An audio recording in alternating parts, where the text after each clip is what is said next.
PSTET ਦਾ paper 24 ਦਸੰਬਰ ਨੂੰ declare ਹੋ ਗਿਆ ਔਰ ਇਹ ਵੀ ਗੱਲ ਪੱਕੀ ਹੈ ਕਿ ਜਿਵੇਂ ਜਿਵੇਂ ਪੇਪਰ ਨੇੜੇ ਆਈ ਜਾਂਦਾ ਹੈ ਤਾਂ ਆਮ ਬੱਚਿਆਂ ਦੇ ਤੁਹਾਡੇ ਦਿਲ ਦੇ ਵਿੱਚ ਇੱਕ ਡਰ ਜਿਹਾ ਪੈਦਾ ਸ਼ੁਰੂ ਹੋ ਜਾਂਦਾ ਹੈ ਕਿ ਪੇਪਰ ਜਿਹੜਾ ਸੀਗਾ ਇਹਦੀ ਤਿਆਰੀ ਕਿਵੇਂ ਕਰੀਏ। ਸਮਾਂ ਬਹੁਤ ਘੱਟ ਬਚਿਆ ਹੈ ਔਰ ਬੇਸਿਕਲੀ ਇਹ ਵੀ ਦੇਖੀਏ ਕਿ ਇਸ ਪੇਪਰ ਦੇ ਵਿੱਚ ਸਭ ਤੋਂ ਮੁਸ਼ਕਿਲ ਕਿਹੜੀ ਚੀਜ਼ ਲੱਗਦੀ ਹੈ। ਉਹ ਸਭ ਜਾਣਦੇ ਹਾਂ, ਦੈਟ ਇਜ਼ CDP ਜਾਂ child development and psychology and pedagogy. ਇਹ ਦੋ ਚੀਜ਼ਾਂ ਨੇ ਜਿਹਦੇ ਵਿੱਚ ਸਭ ਤੋਂ ਜ਼ਿਆਦਾ ਬੱਚਿਆਂ ਨੂੰ ਡਰ ਵੀ ਲੱਗਦਾ ਹੈ ਔਰ ਲੱਗਦਾ ਹੈ ਕਿ ਵੀ ਇਸ ਦੇ ਵਿੱਚ ਕਿਤੇ ਨੰਬਰ ਸਾਡੇ ਘੱਟ ਰਹਿ ਜਾਣਗੇ। ਅੱਜ ਜਿਹੜੀ ਵੀਡੀਓ ਤੁਸੀਂ ਦੇਖ ਰਹੇ ਹੋ ਔਰ ਇਹਨੂੰ ਜੇ ਤੁਸੀਂ ਧਿਆਨ ਨਾਲ ਦੇਖ ਲਿਆ ਤਾਂ ਮੈਂ ਤੁਹਾਨੂੰ ਗਾਰੰਟੀ ਕਰਦਾ ਇਸ ਚੀਜ਼ ਦੀ ਕਿ ਤੁਹਾਡੇ 17 ਦੇ ਵਿੱਚੋਂ 40 ਤੋਂ 45 ਨੰਬਰ ਪੱਕੇ ਆ ਜਾਣਗੇ। 17 ਦੇ ਵਿੱਚੋਂ 40 ਤੇ 45 ਨੰਬਰ ਪੱਕੇ ਆ ਜਾਣਗੇ। ਹੁਣ ਤੁਸੀਂ ਕਹੋਗੇ ਕਿ ਪੇਪਰ ਤਾਂ 150 ਨੰਬਰ ਦਾ ਹੈ, ਪੇਪਰ 150 ਨੰਬਰ ਦਾ ਹੈ ਤੇ ਮੈਂ ਗੱਲ ਕਰ ਰਿਹਾ 70 ਨੰਬਰਾਂ ਦੀ ਗੱਲ ਕਰ ਰਿਹਾ। ਤਾਂ ਮੈਂ ਇਹ 70 ਨੰਬਰ ਕਿਹੜਿਆਂ ਦੀ ਗੱਲ ਕਰ ਰਿਹਾ, ਪਹਿਲਾਂ ਤਾਂ ਆਪਾਂ ਇਸ ਚੀਜ਼ ਨੂੰ ਸਮਝ ਲਈਏ ਫਿਰ ਆਪਾਂ ਅੱਗੇ ਚੱਲਦੇ ਹਾਂ। ਦੇਖੋ ਇਹ ਹੈ ETT ਦਾ ਪੇਪਰ 1। ਇਹਦੇ ਵਿੱਚ CDP ਦੇ 30 ਕੁਐਸਚਨ ਆਉਣੇ ਨੇ। ਤੁਸੀਂ ਜਾਣਦੇ ਹੀ ਹੋ ਸਿਲੇਬਸ ਨੂੰ, ਕਿਉਂਕਿ ਜਦੋਂ ਵੀ ਆਪਾਂ ਕਿਸੇ ਮੰਜ਼ਿਲ ਦੇ ਉੱਤੇ ਪਹੁੰਚਣਾ ਹੋਵੇ ਤਾਂ ਸਾਨੂੰ ਪਹਿਲਾਂ ਰਸਤਾ ਤਾਂ ਪਤਾ ਹੋਣਾ ਚਾਹੀਦਾ ਹੈ। ਸਾਨੂੰ ਪਤਾ ਹੋਣਾ ਚਾਹੀਦਾ ਕਿ ਉਹਦੇ ਵਿੱਚ ਕੀ ਆਊਗਾ। ਤਾਂ ਪਹਿਲੀ ਗੱਲ ਤਾਂ ਇਹਨੂੰ ਚੰਗੀ ਤਰ੍ਹਾਂ ਸਮਝ ਲਈਏ ਕਿ ETT ਪੇਪਰ 1 ਦੇ ਵਿੱਚ 30 ਕੁਐਸਚਨ ਤਾਂ ਤੁਹਾਡੇ ਜਿਹੜੇ ਸਾਈਕੋਲੋਜੀ ਦੇ ਆਉਣੇ ਨੇ। ਫਿਰ ਲੈਂਗੁਏਜ 1 ਤੇ ਲੈਂਗੁਏਜ 2 ਦੋਨਾਂ ਦੇ ਵਿੱਚ 15 ਕੁਐਸਚਨ ਤੁਹਾਡੇ ਜਿਹੜੇ ਨੇ ਉਹ ਵੀ ਤੁਹਾਡੇ ਸਾਈਕੋਲੋਜੀ ਦੇ ਆਉਣੇ ਨੇ, ਪੈਡਾਗੋਜੀ ਦੇ ਆਉਣੇ ਨੇ। ਮੈਥਸ ਔਰ EVS ਤਕਰੀਬਨ 5 ਕੁਐਸਚਨ ਆਉਣਗੇ। ਦੈਟ ਮੀਨਸ ਟੋਟਲ 70 ਕੁਐਸਚਨ ਹੋ ਗਏ ਤੁਹਾਡੇ ਵਿਚ ਵਿਲ ਬੀ ਰਿਲੇਟਡ ਟੂ, ਆਪਾਂ ਕਹਿ ਸਕਦੇ ਹਾਂ CDP ਜਾਂ ਪੈਡਾਗੋਜੀ ਦੇ ਨਾਲ ਰਿਲੇਟਡ ਹੋਣਗੇ। ਔਰ ਸਿਮਿਲਰਲੀ ਇਹ ਤੁਹਾਡੇ ਬਾਕੀ ਦਾ ਜਿਹੜਾ ਥਿਓਰੇਟੀਕਲ ਪਾਰਟ ਹੈ ਇਹ ਸਬਜੈਕਟ ਵਾਲਾ ਪੇਪਰ ਹੋ ਗਿਆ ਜਿਹੜਾ ਕਿ ਤੁਸੀਂ ਟੀਚਰ ਦੇ ਨਾਲ ਬਾਕੀ ਤਿਆਰ ਕਰੋਗੇ। ਔਰ ਜਿਵੇਂ ਪੇਪਰ 2 ਦੇਖੀਏ ਹੁਣ ਆਪਾਂ ਇੱਥੇ, ਉਹਦੇ ਵਿੱਚ ਵੀ ਸਿਮਿਲਰਲੀ CDP ਦੇ 30 ਕੁਐਸਚਨ ਆਉਣੇ ਨੇ, ਲੈਂਗੁਏਜ ਦੇ 15 ਕੁਐਸਚਨ ਆਉਣੇ ਨੇ ਤੁਹਾਡੇ ਪੈਡਾਗੋਜੀ ਦੇ। ਸਿਮਿਲਰਲੀ ਮੈਥ ਸਾਇੰਸ ਦੀ ਪੈਡਾਗੋਜੀ ਹੋਈ ਤਾਂ ਵੀ 5 ਤੋਂ 10 ਕੁਐਸਚਨ ਆਉਣੇ ਨੇ, ਜਾਂ SST ਦੀ ਪੈਡਾਗੋਜੀ ਤਕਰੀਬਨ 10 ਕੁਐਸਚਨ ਆਉਣੇ ਨੇ। ਸੋ ਦੈਟ ਮੀਨਸ 70 ਕੁਐਸਚਨ ਤੁਹਾਡੇ ਹੋ ਗਏ ਜਿਹੜੇ ਕਿ ਤੁਹਾਡੇ will be related to the CDP and pedagogy. ਫਿਰ ਮੈਂ ਜਦੋਂ ਗੱਲ ਕੀਤੀ 17 ਦੇ ਵਿੱਚੋਂ 45 ਬਾਕੀ ਨੰਬਰ ਨਹੀਂ ਲੈਣੇ, ਆਪਾਂ ਨੇ ਨੰਬਰ ਬਾਕੀ ਵੀ ਲੈਣੇ ਨੇ। ਹੁਣ ਆਪਾਂ ਸਮਝ ਲਈਏ ਪਹਿਲਾਂ ਕਿ 70 ਨੰਬਰਾਂ ਦੀ ਜਿਹੜੀ ਬਾਈਫਰਕੇਸ਼ਨ ਹੈ ਉਹ ਕੀ ਹੈ ਔਰ ਆਪਾਂ ਜਿਹੜੇ ਬਾਕੀ ਦੇ 25 ਨੰਬਰ ਨੇ ਉਹ ਕਿਵੇਂ ਲੈਣੇ ਨੇ। ਕਿਉਂਕਿ ਟੋਟਲ ਜਿਵੇਂ ਮੈਂ ਤੁਹਾਨੂੰ ਦੱਸ ਰਿਹਾ ਇਹ ਕਿ ਟੋਟਲ 70 ਨੰਬਰ ਨੇ ਜਿਹੜੇ ਕਿ ਤੁਹਾਡੇ ਪੈਡਾਗੋਜੀ ਐਂਡ ਚਾਈਲਡ ਡਿਵੈਲਪਮੈਂਟ ਦੇ ਆਉਣੇ ਨੇ।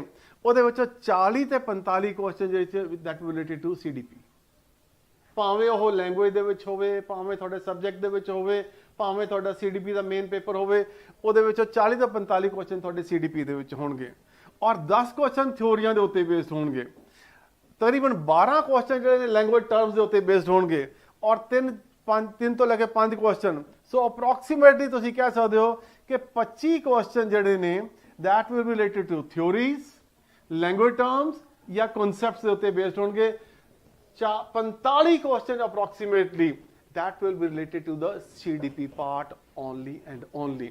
ਇਹ ਜਿਹੜਾ ਐਨਾਲਿਸਿਸ ਕਰ ਰਹੇ ਹਾਂ ਆਪਾਂ, ਇਹ ਐਨਾਲਿਸਿਸ ਕਰ ਰਹੇ ਹਾਂ ਜਿਹੜੇ ਪਿਛਲੇ ਸਾਲ ਦੇ ਪੇਪਰ ਹੋ ਚੁੱਕੇ ਨੇ ਉਹਨਾਂ ਨੂੰ ਧਿਆਨ ਨਾਲ ਐਨਾਲਾਈਜ਼ ਕਰਕੇ ਜਿਹੜਾ ਆਪਾਂ ਅੱਜ ਐਨਾਲਾਈਜ਼ ਕਰ ਰਹੇ ਹਾਂ। ਔਰ ਮੈਂ ਤੁਹਾਨੂੰ ਜਿਹੜੀ ਚੀਜ਼ ਦੱਸ ਰਿਹਾ ਹਾਂ ਕਿ ਦੈਟ ਮੀਨਸ, ਔਰ ਜਿਹੜੀ ਮੈਂ ਤੁਹਾਨੂੰ ਗੱਲ ਕਹੀ ਕਿ 17 ਦੇ ਵਿੱਚੋਂ 45 ਨੰਬਰ ਦਾ ਅੱਜ ਪਾਰਟ ਜਿਹੜਾ ਕਰ ਰਹੇ ਹਾਂ, ਇਹਨੂੰ ਧਿਆਨ ਨਾਲ ਸੁਣ ਲਿਓ। 45 ਦੇ ਵਿੱਚੋਂ ਤੁਹਾਡੇ 45 ਨੰਬਰ ਹੀ ਆਉਣੇ ਚਾਹੀਦੇ ਨੇ। ਘੱਟੋ ਘੱਟ 42 ਨੰਬਰ ਤਾਂ ਜ਼ਰੂਰ ਆ ਜਾਣਗੇ ਜੇ ਤੁਸੀਂ ਧਿਆਨ ਨਾਲ ਸੁਣ ਲਓਗੇ। ਔਰ ਬਾਕੀ 25 ਨੰਬਰਾਂ ਦੇ ਬਾਰੇ ਉਹ ਵੀ ਆਪਾਂ ਅਗਲੀ ਵੀਡੀਓ 'ਚ ਦੇਖਦੇ ਹਾਂ ਕਿ ਉਹਦੇ ਬਾਰੇ ਆਪਾਂ ਤਿਆਰੀ ਕਿਵੇਂ ਕਰਨੀ ਹੈ। ਅੱਜ ਪਹਿਲਾ ਜਿਹੜਾ ਪਾਰਟ ਸੀਗਾ ਉਹ 45 ਨੰਬਰ ਆਪਾਂ ਅੱਜ ਪੂਰੇ ਕਰ ਲਈਏ, ਠੀਕ ਹੈ। ਸੋ ਇਹਦੇ ਵਿੱਚ ਆਪਾਂ ਕੀ ਕਰਨਾ, ਕੀ ਸਮਝਣਾ, ਉਸ ਚੀਜ਼ ਨੂੰ ਧਿਆਨ ਨਾਲ ਸੁਣਿਓ। ਇਸ ਵੀਡੀਓ ਨੂੰ 2-3 ਵਾਰ ਦੇਖਿਓ ਤਾਂ ਕਿ ਤੁਹਾਨੂੰ ਕਨਸੈਪਟ ਸਮਝ ਆ ਜਾਏ, ਤੁਹਾਨੂੰ ਨਜ਼ਰ ਆ ਜਾਏ ਕਿ ਕਿਹੜੀ ਚੀਜ਼ ਗਲਤ ਹੈ ਤੇ ਕਿਹੜੀ ਚੀਜ਼ ਠੀਕ ਹੈ। ਔਰ ਜੇ ਤੁਹਾਨੂੰ ਇਹ ਚੀਜ਼ਾਂ ਇੱਕ ਵਾਰ ਯਾਦ ਹੋ ਗਈਆਂ, ਜੇ ਤੁਸੀਂ ਇਹਨਾਂ ਚੀਜ਼ਾਂ ਨੂੰ ਸਮਝ ਲਿਆ ਚੰਗੀ ਤਰੀਕੇ ਨਾਲ, ਤਾਂ ਮੈਨੂੰ ਪੂਰੀ ਉਮੀਦ ਹੈ ਕਿ ਫਿਰ ਤੁਹਾਨੂੰ ਕਿਸੇ ਹੋਰ ਨਾ ਕੋਈ ਕਿਤਾਬਾਂ ਪੜ੍ਹਨ ਦੀ ਬਹੁਤੀ ਜ਼ਰੂਰਤ ਪੈਣੀ ਹੈ, ਨਾ ਕਿਸੇ ਹੋਰ ਜਾਣ ਦੀ ਜ਼ਰੂਰਤ ਪੈਣੀ ਹੈ। ਸਿਰਫ ਇਹਨਾਂ ਚੀਜ਼ਾਂ ਤੇ ਧਿਆਨ ਦਿਓ ਔਰ ਤੁਹਾਡੇ ਕੁਐਸਚਨ ਆਸਾਨੀ ਦੇ ਨਾਲ ਹੱਲ ਹੋਣੇ ਸ਼ੁਰੂ ਹੋ ਜਾਣਗੇ। ਆਪਾਂ ਕੁਝ ਕੁਐਸਚਨ ਕਰਾਂਗੇ ਬਾਅਦ ਵਿੱਚ ਔਰ ਤੁਸੀਂ ਖੁਦ ਜਵਾਬ ਦਿਓਗੇ, ਤੁਹਾਨੂੰ ਲੱਗੇਗਾ ਕਿ ਹਾਂ ਇਹ ਤਾਂ ਗੱਲ ਬਿਲਕੁਲ ਠੀਕ ਹੈ। ਇਸੇ ਤਰੀਕੇ ਨਾਲ ਆਪਾਂ ਪੜ੍ਹ ਕੇ ਜਿਹੜਾ ਸੀਗਾ ਇਸ ਪੇਪਰ ਨੂੰ ਚੰਗੇ ਤਰੀਕੇ ਨਾਲ ਜਲਦੀ ਨਾਲ ਆਪਾਂ ਸਫਲ ਕਰ ਸਕਦੇ ਹਾਂ। So let us move to the first part. ਕਿਹੜੇ ਐਸੇ ਜਵਾਬ ਨੇ ਕੁਐਸਚਨ ਦੇ ਜਿਹੜੇ ਹਮੇਸ਼ਾ ਗਲਤ ਹੋਣਗੇ ਜਾਂ ਟੀਚਰ ਨੂੰ ਇਹ ਕੰਮ ਨਹੀਂ ਕਰਨੇ ਚਾਹੀਦੇ? ਠੀਕ ਹੈ, ਕਿਹੜੇ ਕੰਮ ਨਹੀਂ ਕਰਨੇ ਚਾਹੀਦੇ? ਸੋ ਪਹਿਲੀ ਗੱਲ, ਬੱਚਿਆਂ ਨੂੰ ਕਦੇ ਵੀ ਰੱਟਾ ਮਾਰਨ ਵਾਸਤੇ ਨਹੀਂ ਕਿਹਾ ਜਾਣਾ ਚਾਹੀਦਾ। ਜਦੋਂ ਵੀ ਕਿਸੇ ਆਨਸਰ ਦੇ ਵਿੱਚ ਆ ਜਾਏ ਕਿ ਬੱਚਿਆਂ ਨੂੰ ਕਹੋ ਕਿ ਇਸ ਚੀਜ਼ ਨੂੰ ਦੁਹਰਾਓ, ਇਸ ਚੀਜ਼ ਨੂੰ ਸਮਝਣ ਵਾਸਤੇ ਤੁਸੀਂ ਬਾਰ-ਬਾਰ ਇਸ ਚੀਜ਼ ਨੂੰ ਰਿਪੀਟ ਕਰੋ, ਨਿਰੰਤਰ ਜਿਹੜਾ ਸੀਗਾ ਇਹਨਾਂ ਨੂੰ ਦੁਹਰਾਓ, ਤਾਂ ਇਹਦਾ ਮਤਲਬ ਕਿ ਉਹ ਰੱਟਾ ਮਾਰਨ ਨੂੰ ਕਿਹਾ ਜਾ ਰਿਹਾ ਹੈ। ਇਹ ਆਪਸ਼ਨ ਜਦੋਂ ਵੀ ਆ ਜਾਏ ਤਾਂ ਸਿੱਧਾ ਕਾਟਾ ਮਾਰ ਦਿਓ ਇਹਦੇ ਉੱਤੇ, ਕਿਉਂਕਿ ਇਹ ਆਨਸਰ ਕਦੇ ਵੀ ਠੀਕ ਨਹੀਂ ਹੋਏਗਾ, ਇਹ ਹਮੇਸ਼ਾ ਗਲਤ ਹੋਏਗਾ। ਦੂਜੀ ਆਪਸ਼ਨ, ਬੱਚਿਆਂ ਨੂੰ ਕਿਹਾ ਜਾਂਦਾ ਇਹਨੂੰ ਯਾਦ ਕਰੋ। ਠੀਕ ਹੈ, ਆਮ ਤੌਰ ਤੇ ਕਹਿੰਦੇ ਆ ਚਲੋ ਜੀ CAT CAT BAT BAT ਇਹਨਾਂ ਚੀਜ਼ਾਂ ਨੂੰ ਤੁਸੀਂ ਯਾਦ ਕਰੋ। ਬੱਚਿਆਂ ਨੂੰ ਮਤਲਬ ਕਿਹਾ ਜਾਂਦਾ ਕਿ ਇਹ ਚੀਜ਼ਾਂ ਇਸ ਤਰੀਕੇ ਨਾਲ ਯਾਦ ਕਰਨੀਆਂ ਚਾਹੀਦੀਆਂ ਨੇ। ਬਿਲਕੁਲ ਗਲਤ ਤਰੀਕਾ ਇਹ। ਬੱਚਿਆਂ ਨੂੰ ਜਦੋਂ ਵੀ ਕਿਹਾ ਜਾਏਗਾ ਕਿ ਤੁਸੀਂ ਇਹਨਾਂ ਚੀਜ਼ਾਂ ਨੂੰ ਯਾਦ ਕਰੋ, ਠੀਕ ਹੈ, ਉਹ ਚੀਜ਼ ਚਾਈਲਡ ਸਾਈਕੋਲੋਜੀ ਦੇ ਵਿੱਚ ਇਸ ਚੀਜ਼ ਨੂੰ ਬਿਲਕੁਲ ਨਿਖੇਧਿਆ ਜਾਂਦਾ ਹੈ ਔਰ ਇਸ ਚੀਜ਼ ਨੂੰ ਕਦੇ ਵੀ ਜਿਹੜਾ ਸੀਗਾ ਪ੍ਰਮੋਟ ਨਹੀਂ ਕੀਤਾ ਜਾਂਦਾ। ਆਪਾਂ ਆਮ ਤੌਰ ਤੇ ਇੰਗਲਿਸ਼ ਦੇ ਵਿੱਚ ਕਹਿ ਦਿੰਦੇ ਹਾਂ ਚਲੋ ਜੀ ਯਾਦ ਕਰੋ, go went gone, give given, give gave given. ਠੀਕ ਹੈ, ਨਾ, ਬੇਸਿਕਲੀ ਕੀ ਕਰਾ ਰਹੇ ਹਾਂ ਅਸੀਂ ਬੱਚਿਆਂ ਨੂੰ? ਉਹਨਾਂ ਨੂੰ ਯਾਦ ਕਰਵਾ ਰਹੇ ਹਾਂ, ਮੈਮੋਰਾਈਜ਼ ਕਰਵਾ ਰਹੇ ਹਾਂ। ਇਹ ਚੀਜ਼ਾਂ ਗਲਤ ਨੇ। ਠੀਕ ਹੈ, ਇਹਨਾਂ ਨੂੰ ਇਸ ਤਰੀਕੇ ਨਾਲ ਜਿੱਥੇ ਵੀ ਇਹ ਆਪਸ਼ਨ ਆ ਜਾਏ ਕਿ ਉਹਨਾਂ ਨੂੰ ਨਿਰੰਤਰ ਜਿਹੜਾ ਸੀਗਾ ਉਹ ਦੁਹਰਾਉਣ ਵਾਸਤੇ ਕਹਿ ਦਿਓ ਜਾਂ ਉਹਨਾਂ ਨੂੰ ਯਾਦ ਕਰਨ ਵਾਸਤੇ ਕਹਿ ਦਿਓ, ਆਪਸ਼ਨ ਸਿੱਧੇ ਕਾਟਾ ਮਾਰ ਦਿਓ। ਇਹ ਆਪਸ਼ਨ ਕਦੇ ਨਹੀਂ ਹੋਏਗੀ। ਇਮਤਿਹਾਨ ਦੇ ਉੱਤੇ ਤਵੱਜੋ ਦਿਓ। ਠੀਕ ਹੈ ਜੀ, ਇਮਤਿਹਾਨ ਤੇ ਤਵੱਜੋ ਦਿਓ ਵੀ ਤੂੰ ਪਾਸ ਹੋਣਾ ਹੈ, ਤੂੰ ਫੇਲ ਹੋ ਜਾਏਗਾ। ਠੀਕ ਹੈ, ਬੱਚੇ ਨੂੰ ਇਹਨਾਂ ਚੀਜ਼ਾਂ ਦਾ ਅਹਿਸਾਸ ਕਰਾਉਣਾ ਗਲਤ ਹੈ, ਬਿਲਕੁਲ ਠੀਕ ਨਹੀਂ ਹੈ। CDP ਦੇ ਵਿੱਚ ਜਿਹੜੀ ਚੀਜ਼ ਹੁਣ ਜਾ ਕੇ ਸਾਡੇ ਸਿਸਟਮ ਦੇ ਵਿੱਚ ਆਈ ਹੈ ਔਰ ਇਸ ਚੀਜ਼ ਨੂੰ ਅਡਾਪਟ ਕੀਤਾ ਗਿਆ ਯੂਨੀਵਰਸਲੀ ਕਿ ਬੱਚੇ ਨੂੰ ਕਦੇ ਵੀ ਐਗਜ਼ਾਮ ਦੇ ਪੁਆਇੰਟ ਆਫ ਵਿਊ ਦੇ ਨਾਲ ਜਿਹੜਾ ਸੀਗਾ ਉਹਨੂੰ ਤਿਆਰੀ ਨਹੀਂ ਕਰਾਣੀ। ਬੱਚੇ ਨੂੰ ਉਹਦੀ ਸਮਝ ਦੇ ਵਾਧੇ ਵਾਸਤੇ ਜਿਹੜਾ ਸੀਗਾ ਉਹਨੂੰ ਪ੍ਰੇਰਿਤ ਕੀਤਾ ਜਾਣਾ ਚਾਹੀਦਾ। ਸੋ ਇਮਤਿਹਾਨ ਦਾ ਡਰ ਬੱਚੇ ਦੇ ਮਨ ਵਿੱਚ ਕਦੇ ਪੈਦਾ ਨਹੀਂ ਕਰਨਾ। ਨੰਬਰਾਂ ਨੂੰ ਤਵੱਜੋ ਦਿਓ। ਤੇਰੇ ਨੰਬਰ ਘੱਟ ਆਏ ਨੇ, ਤੂੰ ਜ਼ਿਆਦਾ ਨੰਬਰ ਲੈਣੇ ਨੇ। ਠੀਕ ਹੈ, ਸੋ ਇਹਨਾਂ ਚੀਜ਼ਾਂ ਦੇ ਉੱਤੇ ਵੀ ਇਹ ਕਦੇ ਵੀ ਆਪਸ਼ਨ ਆ ਜਾਏ ਨਾ ਤਾਂ ਟੀਚਰ ਨੇ ਕਦੇ ਇਸ ਚੀਜ਼ ਨੂੰ ਪ੍ਰਮੋਟ ਕਰਨਾ ਔਰ ਆਪਸ਼ਨ ਦੇ ਵਿੱਚ ਆ ਜਾਏ ਕਿ ਇਸ ਤਰੀਕੇ ਨੂੰ ਫੋਲੋ ਕਰਨ ਦੇ ਨਾਲ ਨੰਬਰ ਵੱਧ ਆ ਜਾਣਗੇ। ਠੀਕ ਹੈ, ਜਾਂ ਨੰਬਰ ਵੱਧ ਆਣੇ ਚਾਹੀਦੇ ਨੇ। ਇਹ ਆਪਸ਼ਨ ਹਮੇਸ਼ਾ ਗਲਤ ਹੋਏਗੀ, ਕਦੇ ਠੀਕ ਨਹੀਂ ਹੋਏਗੀ। ਨੈਕਸਟ, ਕਿਹੜੇ ਕੰਮ ਨਹੀਂ ਕਰਨੇ? ਮੁਕਾਬਲਾ, ਕੰਪੀਟੀਸ਼ਨ। ਤੇਰੇ ਨੰਬਰ ਇਸ ਤੋਂ ਘੱਟ ਆਏ ਨੇ, ਤੂੰ ਇਸ ਤੋਂ ਪਿੱਛੇ ਰਹਿ ਗਿਆ। ਠੀਕ ਹੈ, ਇਹ ਚੀਜ਼ ਕਦੇ ਬੱਚੇ ਨੂੰ ਕਦੇ ਵੀ ਇਨਫੀਰੀਅਰਿਟੀ ਕੰਪਲੈਕਸ ਦੇ ਵਿੱਚ ਨਹੀਂ ਪਾਣਾ। ਜਦੋਂ ਵੀ ਇਹ ਚੀਜ਼ ਕਹੀ ਜਾਏਗੀ, ਇੱਕ ਬੱਚੇ ਦੇ ਅੰਦਰ ਜਿਹੜਾ ਕਿ ਇੱਕ ਮੁੱਢਲੀ ਸਥਿਤੀ ਦੇ ਵਿੱਚ ਹੈ ਉਹਦੇ ਵਿੱਚ ਇਨਫੀਰੀਅਰਿਟੀ ਕੰਪਲੈਕਸ ਆ ਜਾਏਗਾ, ਉਹਦੇ ਵਿੱਚ ਹੀਨਤਾ ਦੀ ਭਾਵਨਾ ਆ ਜਾਏਗੀ, ਉਹਦੀ ਪਰਸਨੈਲਿਟੀ ਕਦੇ ਡਿਵੈਲਪ ਨਹੀਂ ਹੋ ਪਾਏਗੀ। ਕਦੇ ਨਹੀਂ ਉਸ ਚੀਜ਼ ਨੂੰ ਕਹਿਣਾ ਕਿ ਤੂੰ ਕੰਪੀਟੀਸ਼ਨ ਦੇ ਵਿੱਚ ਜਿਹੜਾ ਸੀਗਾ ਅੱਗੇ ਜਾਣਾ ਹੈ ਜਾਂ ਤੂੰ ਪਿੱਛੇ ਰਹਿ ਗਿਆ। ਇਹ ਚੀਜ਼ਾਂ ਬੱਚੇ ਨੂੰ ਕਦੇ ਨਹੀਂ ਕਹਿਣੀਆਂ। ਜਾਂ ਜਦੋਂ ਵੀ ਇਹ ਆਪਸ਼ਨ ਆ ਜਾਏ ਕਿ ਬੱਚਿਆਂ ਦੇ ਕੰਪੀਟੀਸ਼ਨ ਕਰਾਓ, ਠੀਕ ਹੈ, ਸੋ ਇਹ ਚੀਜ਼ਾਂ ਨਹੀਂ ਹੋਣਗੀਆਂ। ਸਜ਼ਾ ਦੇਣਾ, ਬੱਚੇ ਨੇ ਗਲਤੀ ਕਰ ਲਈ, ਬੱਚੇ ਨੇ ਜਿਹੜਾ ਸੀਗਾ ਜਵਾਬ ਠੀਕ ਨਹੀਂ ਦਿੱਤਾ, ਬੱਚੇ ਨੂੰ ਸਜ਼ਾ ਦਿਓ। ਉਹ ਪਹਿਲਾਂ ਤਾਂ ਆਮ ਤੌਰ ਤੇ ਕਰਦੇ ਕਿ ਸਕੂਲਾਂ ਦੇ ਵਿੱਚ ਮਾਸਟਰਾਂ ਨੇ ਫੁੱਟੇ ਰੱਖੇ ਹੁੰਦੇ ਸੀਗੇ, ਬੱਚੇ ਨੇ ਇੱਕ ਜਵਾਬ ਗਲਤ ਦਿੱਤਾ ਨਹੀਂ ਤੇ ਉਹਦੇ ਠਾਹ ਨਹੀਂ ਸੀ, ਉਹਦੇ ਹੱਥ ਦੇ ਉੱਤੇ ਫੁੱਟਾ ਮਾਰਦੇ ਸੀਗੇ, ਘਰ ਵੀ ਹੱਥ ਤੋਂ ਅੱਗੇ ਦੇ ਹੱਥ ਤੇ ਫੁੱਟਾ ਮਾਰਦੇ ਸੀਗੇ ਉਹ। ਠੀਕ ਹੈ ਜੀ, ਕਿ ਬੇਸਿਕਲੀ ਇਹ ਕਿਹਾ ਜਾਂਦਾ ਕਿ ਇਹ ਚੀਜ਼ ਬਿਲਕੁਲ ਵੀ ਜਿਹੜੀ ਸੀਗੀ ਬੱਚਿਆਂ ਦੇ ਉੱਤੇ ਨਹੀਂ ਕਰਨੀ। ਬੱਚਿਆਂ ਨੂੰ ਅਸੀਂ ਸਮਝਾਉਣ ਦੇ ਤਰੀਕੇ ਦੇ ਨਾਲ ਅੱਗੇ ਲੈ ਕੇ ਜਾਣਾ ਹੈ। ਬੱਚਿਆਂ ਨੂੰ ਮਾਰ ਕੇ ਕਦੇ ਨਹੀਂ ਸਿਖਾਇਆ ਜਾ ਸਕਦਾ, ਬੱਚੇ ਨੂੰ ਸਮਝਾ ਕੇ ਜਿਹੜਾ ਸੀਗਾ ਅੱਗੇ ਲੈ ਕੇ ਜਾ ਸਕਦਾ। ਸੋ ਇਹ ਚੀਜ਼ ਕਦੇ ਜਿਹੜੀ ਸੀਗੀ ਇਹ ਹਮੇਸ਼ਾ ਆਪਸ਼ਨ ਜਦੋਂ ਵੀ ਆ ਜਾਏ ਗਲਤ ਹੋਏਗੀ ਉਹ। ਨਿਸ਼ਚਿਤ ਤਰੀਕੇ ਨਾਲ ਜਾਂ ਸਟੈਂਡਰਡਾਈਜ਼ ਤਰੀਕੇ ਨਾਲ। ਇੱਕ ਕਲਾਸ ਦੇ ਵਿੱਚ ਬੱਚੇ ਭਿੰਨ ਤਰ੍ਹਾਂ ਦੇ ਬੱਚੇ ਹੋਣਗੇ। ਕਿਸੇ ਦਾ ਲੈਵਲ ਆਫ ਇੰਟੈਲੀਜੈਂਸ ਜ਼ਿਆਦਾ ਹੋਏਗਾ, ਕਿਸੇ ਦਾ ਘੱਟ ਹੋਏਗਾ। ਕੋਈ ਬੱਚਾ ਤੁਹਾਡੀ ਲੈਂਗੁਏਜ ਨੂੰ ਜਲਦੀ ਸਮਝ ਰਿਹਾ ਹੈ, ਕੋਈ ਦੇਰ ਨਾਲ ਸਮਝ ਰਿਹਾ ਹੈ। ਕਲਾਸ ਦੇ ਵਿੱਚ ਵਿਭਿੰਨ ਅਲੱਗ-ਅਲੱਗ ਸਟੇਟਾਂ ਤੋਂ ਬੱਚੇ ਵੀ ਹੋ ਸਕਦੇ ਨੇ। ਕਿਸੇ ਨੂੰ ਲੈਂਗੁਏਜ ਸਮਝ ਆ ਰਹੀ ਹੈ, ਕਿਸੇ ਨੂੰ ਲੈਂਗੁਏਜ ਸਮਝ ਨਹੀਂ ਆ ਰਹੀ, ਤਾਂ ਇੱਕੋ ਤਰ੍ਹਾਂ ਦਾ ਫਾਰਮੂਲਾ ਸਾਰਿਆਂ ਵਾਸਤੇ ਅਪਲਾਈ ਨਹੀਂ ਹੋ ਸਕਦਾ। ਦੈਟ ਮੀਨਸ ਕਿ ਤੁਹਾਨੂੰ ਅਲੱਗ-ਅਲੱਗ ਤਰੀਕੇ ਉਹ ਅਪਣਾਉਣੇ ਪੈਣਗੇ। ਸਟੈਂਡਰਡਾਈਜ਼ ਫਾਰਮੈਟ ਜਿਹੜਾ ਸੀਗਾ, ਜਦੋਂ ਵੀ ਇਹ ਆਪਸ਼ਨ ਆ ਜਾਏ ਕਿ ਸਟੈਂਡਰਡਾਈਜ਼ ਫਾਰਮੈਟ ਜਿਹੜਾ ਸੀਗਾ ਸਾਨੂੰ ਅਪਲਾਈ ਕਰਨਾ ਚਾਹੀਦਾ ਹੈ, ਬਸ ਇੱਕੋ ਤਰੀਕੇ ਨਾਲ ਸਾਰੇ ਬੱਚਿਆਂ ਨੂੰ ਪੜ੍ਹਾ ਦੇਣਾ ਚਾਹੀਦਾ ਹੈ, ਇਹਦਾ ਮਤਲਬ ਇਹ ਹੋਇਆ ਅਸੀਂ ਕਲਾਸ ਦੀ ਵਿਭਿੰਨਤਾ ਵੱਲ ਧਿਆਨ ਨਹੀਂ ਦਿੱਤਾ, ਜਾਂ ਉਹਨਾਂ ਬੱਚਿਆਂ ਵੱਲ ਵੀ ਧਿਆਨ ਨਹੀਂ ਦਿੱਤਾ ਜਿਹੜੇ ਕਿ ਜਿਨ੍ਹਾਂ ਨੂੰ ਕਿ ਕੋਈ ਗੱਲ ਸ਼ਾਇਦ ਸਮਝ ਨਾ ਆਈ ਹੋਵੇ। ਕਿਉਂ? ਕਿਉਂਕਿ ਅਸੀਂ ਗੱਲ ਕਰ ਰਹੇ ਹਾਂ ਹਰ ਇੱਕ ਬੱਚੇ ਦੀ ਭਲਾਈ ਦੀ ਗੱਲ ਕਰ ਰਹੇ ਹਾਂ। ਅਸੀਂ ਇਹ ਨਹੀਂ ਗੱਲ ਕਰ ਰਹੇ ਕਿ ਕੁਝ ਬੱਚਿਆਂ ਨੂੰ ਮੈਂ ਤਾਂ ਪੜ੍ਹਾਤਾ ਜੀ, ਹੁਣ ਬੱਚਿਆਂ ਨੂੰ ਸਮਝ ਆਏ ਜਾਂ ਨਾ ਆਏ ਇਹ ਤਾਂ ਉਹਨਾਂ ਦੀ ਜ਼ਿੰਮੇਵਾਰੀ ਨਹੀਂ। ਟੀਚਰ ਦਾ ਸੁਭਾਅ ਕੀ ਕਹਿੰਦਾ ਹੈ? ਟੀਚਰ ਕਿਹਨੂੰ ਕਿਹਾ ਜਾਂਦਾ ਹੈ? ਟੀਚਰ ਦੀ ਰਿਸਪੌਂਸਿਬਿਲਿਟੀ ਕੀ ਹੈ? ਟੀਚਰ ਦੀ ਰਿਸਪੌਂਸਿਬਿਲਿਟੀ ਹੈ ਕਲਾਸ 'ਚ ਆਇਆ ਹੋਇਆ ਹਰ ਬੱਚਾ ਹੀ ਇੰਪੋਰਟੈਂਟ ਹੈ। ਕਲਾਸ 'ਚ ਆਇਆ ਹੋਇਆ ਹਰ ਬੱਚਾ ਉਹਦੀ ਗੱਲ ਨੂੰ ਸਮਝੇ। ਸੋ ਇਸ ਕਰਕੇ ਸਟੈਂਡਰਡਾਈਜ਼ ਫਾਰਮੈਟ ਜਿਹੜਾ ਸੀਗਾ, ਸੇਮ ਮੈਥਡ ਜਿਹੜਾ ਸੀਗਾ ਸਾਰੇ ਬੱਚਿਆਂ ਵਾਸਤੇ ਅਡਾਪਟ ਨਹੀਂ ਕੀਤਾ ਜਾ ਸਕਦਾ। ਜਦੋਂ ਵੀ ਆਪਸ਼ਨ ਆ ਜਾਏ ਸਿੱਧਾ ਕਾਟਾ ਮਾਰ ਦਿਓ, ਕਿਉਂਕਿ ਇਹ ਆਪਸ਼ਨ ਕਦੇ ਵੀ ਠੀਕ ਨਹੀਂ ਹੋਏਗੀ। ਗਿਆਨ ਦੇ ਉੱਤੇ ਜਾਂ ਨੌਲੇਜ ਦੇ ਉੱਤੇ ਜਿਹੜਾ ਸੀਗਾ ਅਸੀਂ ਬਹੁਤਾ ਜ਼ੋਰ ਪਾਈਏ। ਉਹ ਬੱਚਿਆਂ ਨੂੰ ਤੁਹਾਨੂੰ ਇਹ ਵੀ ਪਤਾ ਹੋਣਾ ਚਾਹੀਦਾ ਹੈ, ਬੱਚੇ ਗੂਗਲ ਦੇਵਤਾ ਨਹੀਂ ਹੈਗੇ। ਬੱਚਿਆਂ ਨੂੰ ਅਸੀਂ ਜਿਹੜੀ ਚੀਜ਼ ਪੈਦਾ ਕਰਨੀ ਹੈ, ਬੱਚਿਆਂ ਦੇ ਵਿੱਚ ਉਤਸੁਕਤਾ ਪੈਦਾ ਕਰਨੀ ਹੈ, ਨੌਲੇਜ ਗੇਨ ਕਰਨ ਵਾਸਤੇ ਪੈਦਾ ਕਰਨੀ ਹੈ, ਤਾਂ ਕਿ ਜਿਹੜੇ ਸਕਿੱਲ ਉਹਨਾਂ ਨੇ ਡਿਵੈਲਪ ਕਰਨੇ ਨੇ ਉਹਨਾਂ ਵਾਸਤੇ ਉਤਸੁਕਤਾ ਪੈਦਾ ਹੋ ਜਾਏ। ਬੱਚਿਆਂ ਨੂੰ ਅਸੀਂ ਕੋਈ ਭੰਡਾਰ ਨਹੀਂ ਬਣਾਉਣਾ, ਇਸ ਚੀਜ਼ ਦਾ ਭੰਡਾਰ ਨਹੀਂ ਬਣਾਉਣਾ ਕਿ ਤੁਹਾਡੇ ਕੋਲ ਸਾਰੀ ਇਨਫੋਰਮੇਸ਼ਨ ਤੁਹਾਡੇ ਕੋਲ ਹੋਣੀ ਚਾਹੀਦੀ ਹੈ। ਇਨਫੋਰਮੇਸ਼ਨ ਤਾਂ ਅੱਜ ਦੀ ਡੇਟ ਦੇ ਵਿੱਚ available at the tip of the your finger ਹੈਗੀ ਆ ਉਹ। ਸੋ ਜਦੋਂ ਵੀ ਆਪਾਂ ਕਹਿੰਦੇ ਆ ਕਿ ਬੱਚਿਆਂ ਨੂੰ ਨੌਲੇਜ ਔਰ ਇਨਫੋਰਮੇਸ਼ਨ ਬੱਚਿਆਂ 'ਚ ਭਰਨੀ ਨਹੀਂ ਹੈ, ਠੀਕ ਹੈ ਜੀ। ਬੱਚਿਆਂ ਨੂੰ ਨੌਲੇਜ ਔਰ ਇਨਫੋਰਮੇਸ਼ਨ ਦੇ ਪ੍ਰਤੀ ਜਾਗਰੂਕ ਕਰਾਉਣਾ ਹੈ, that is important.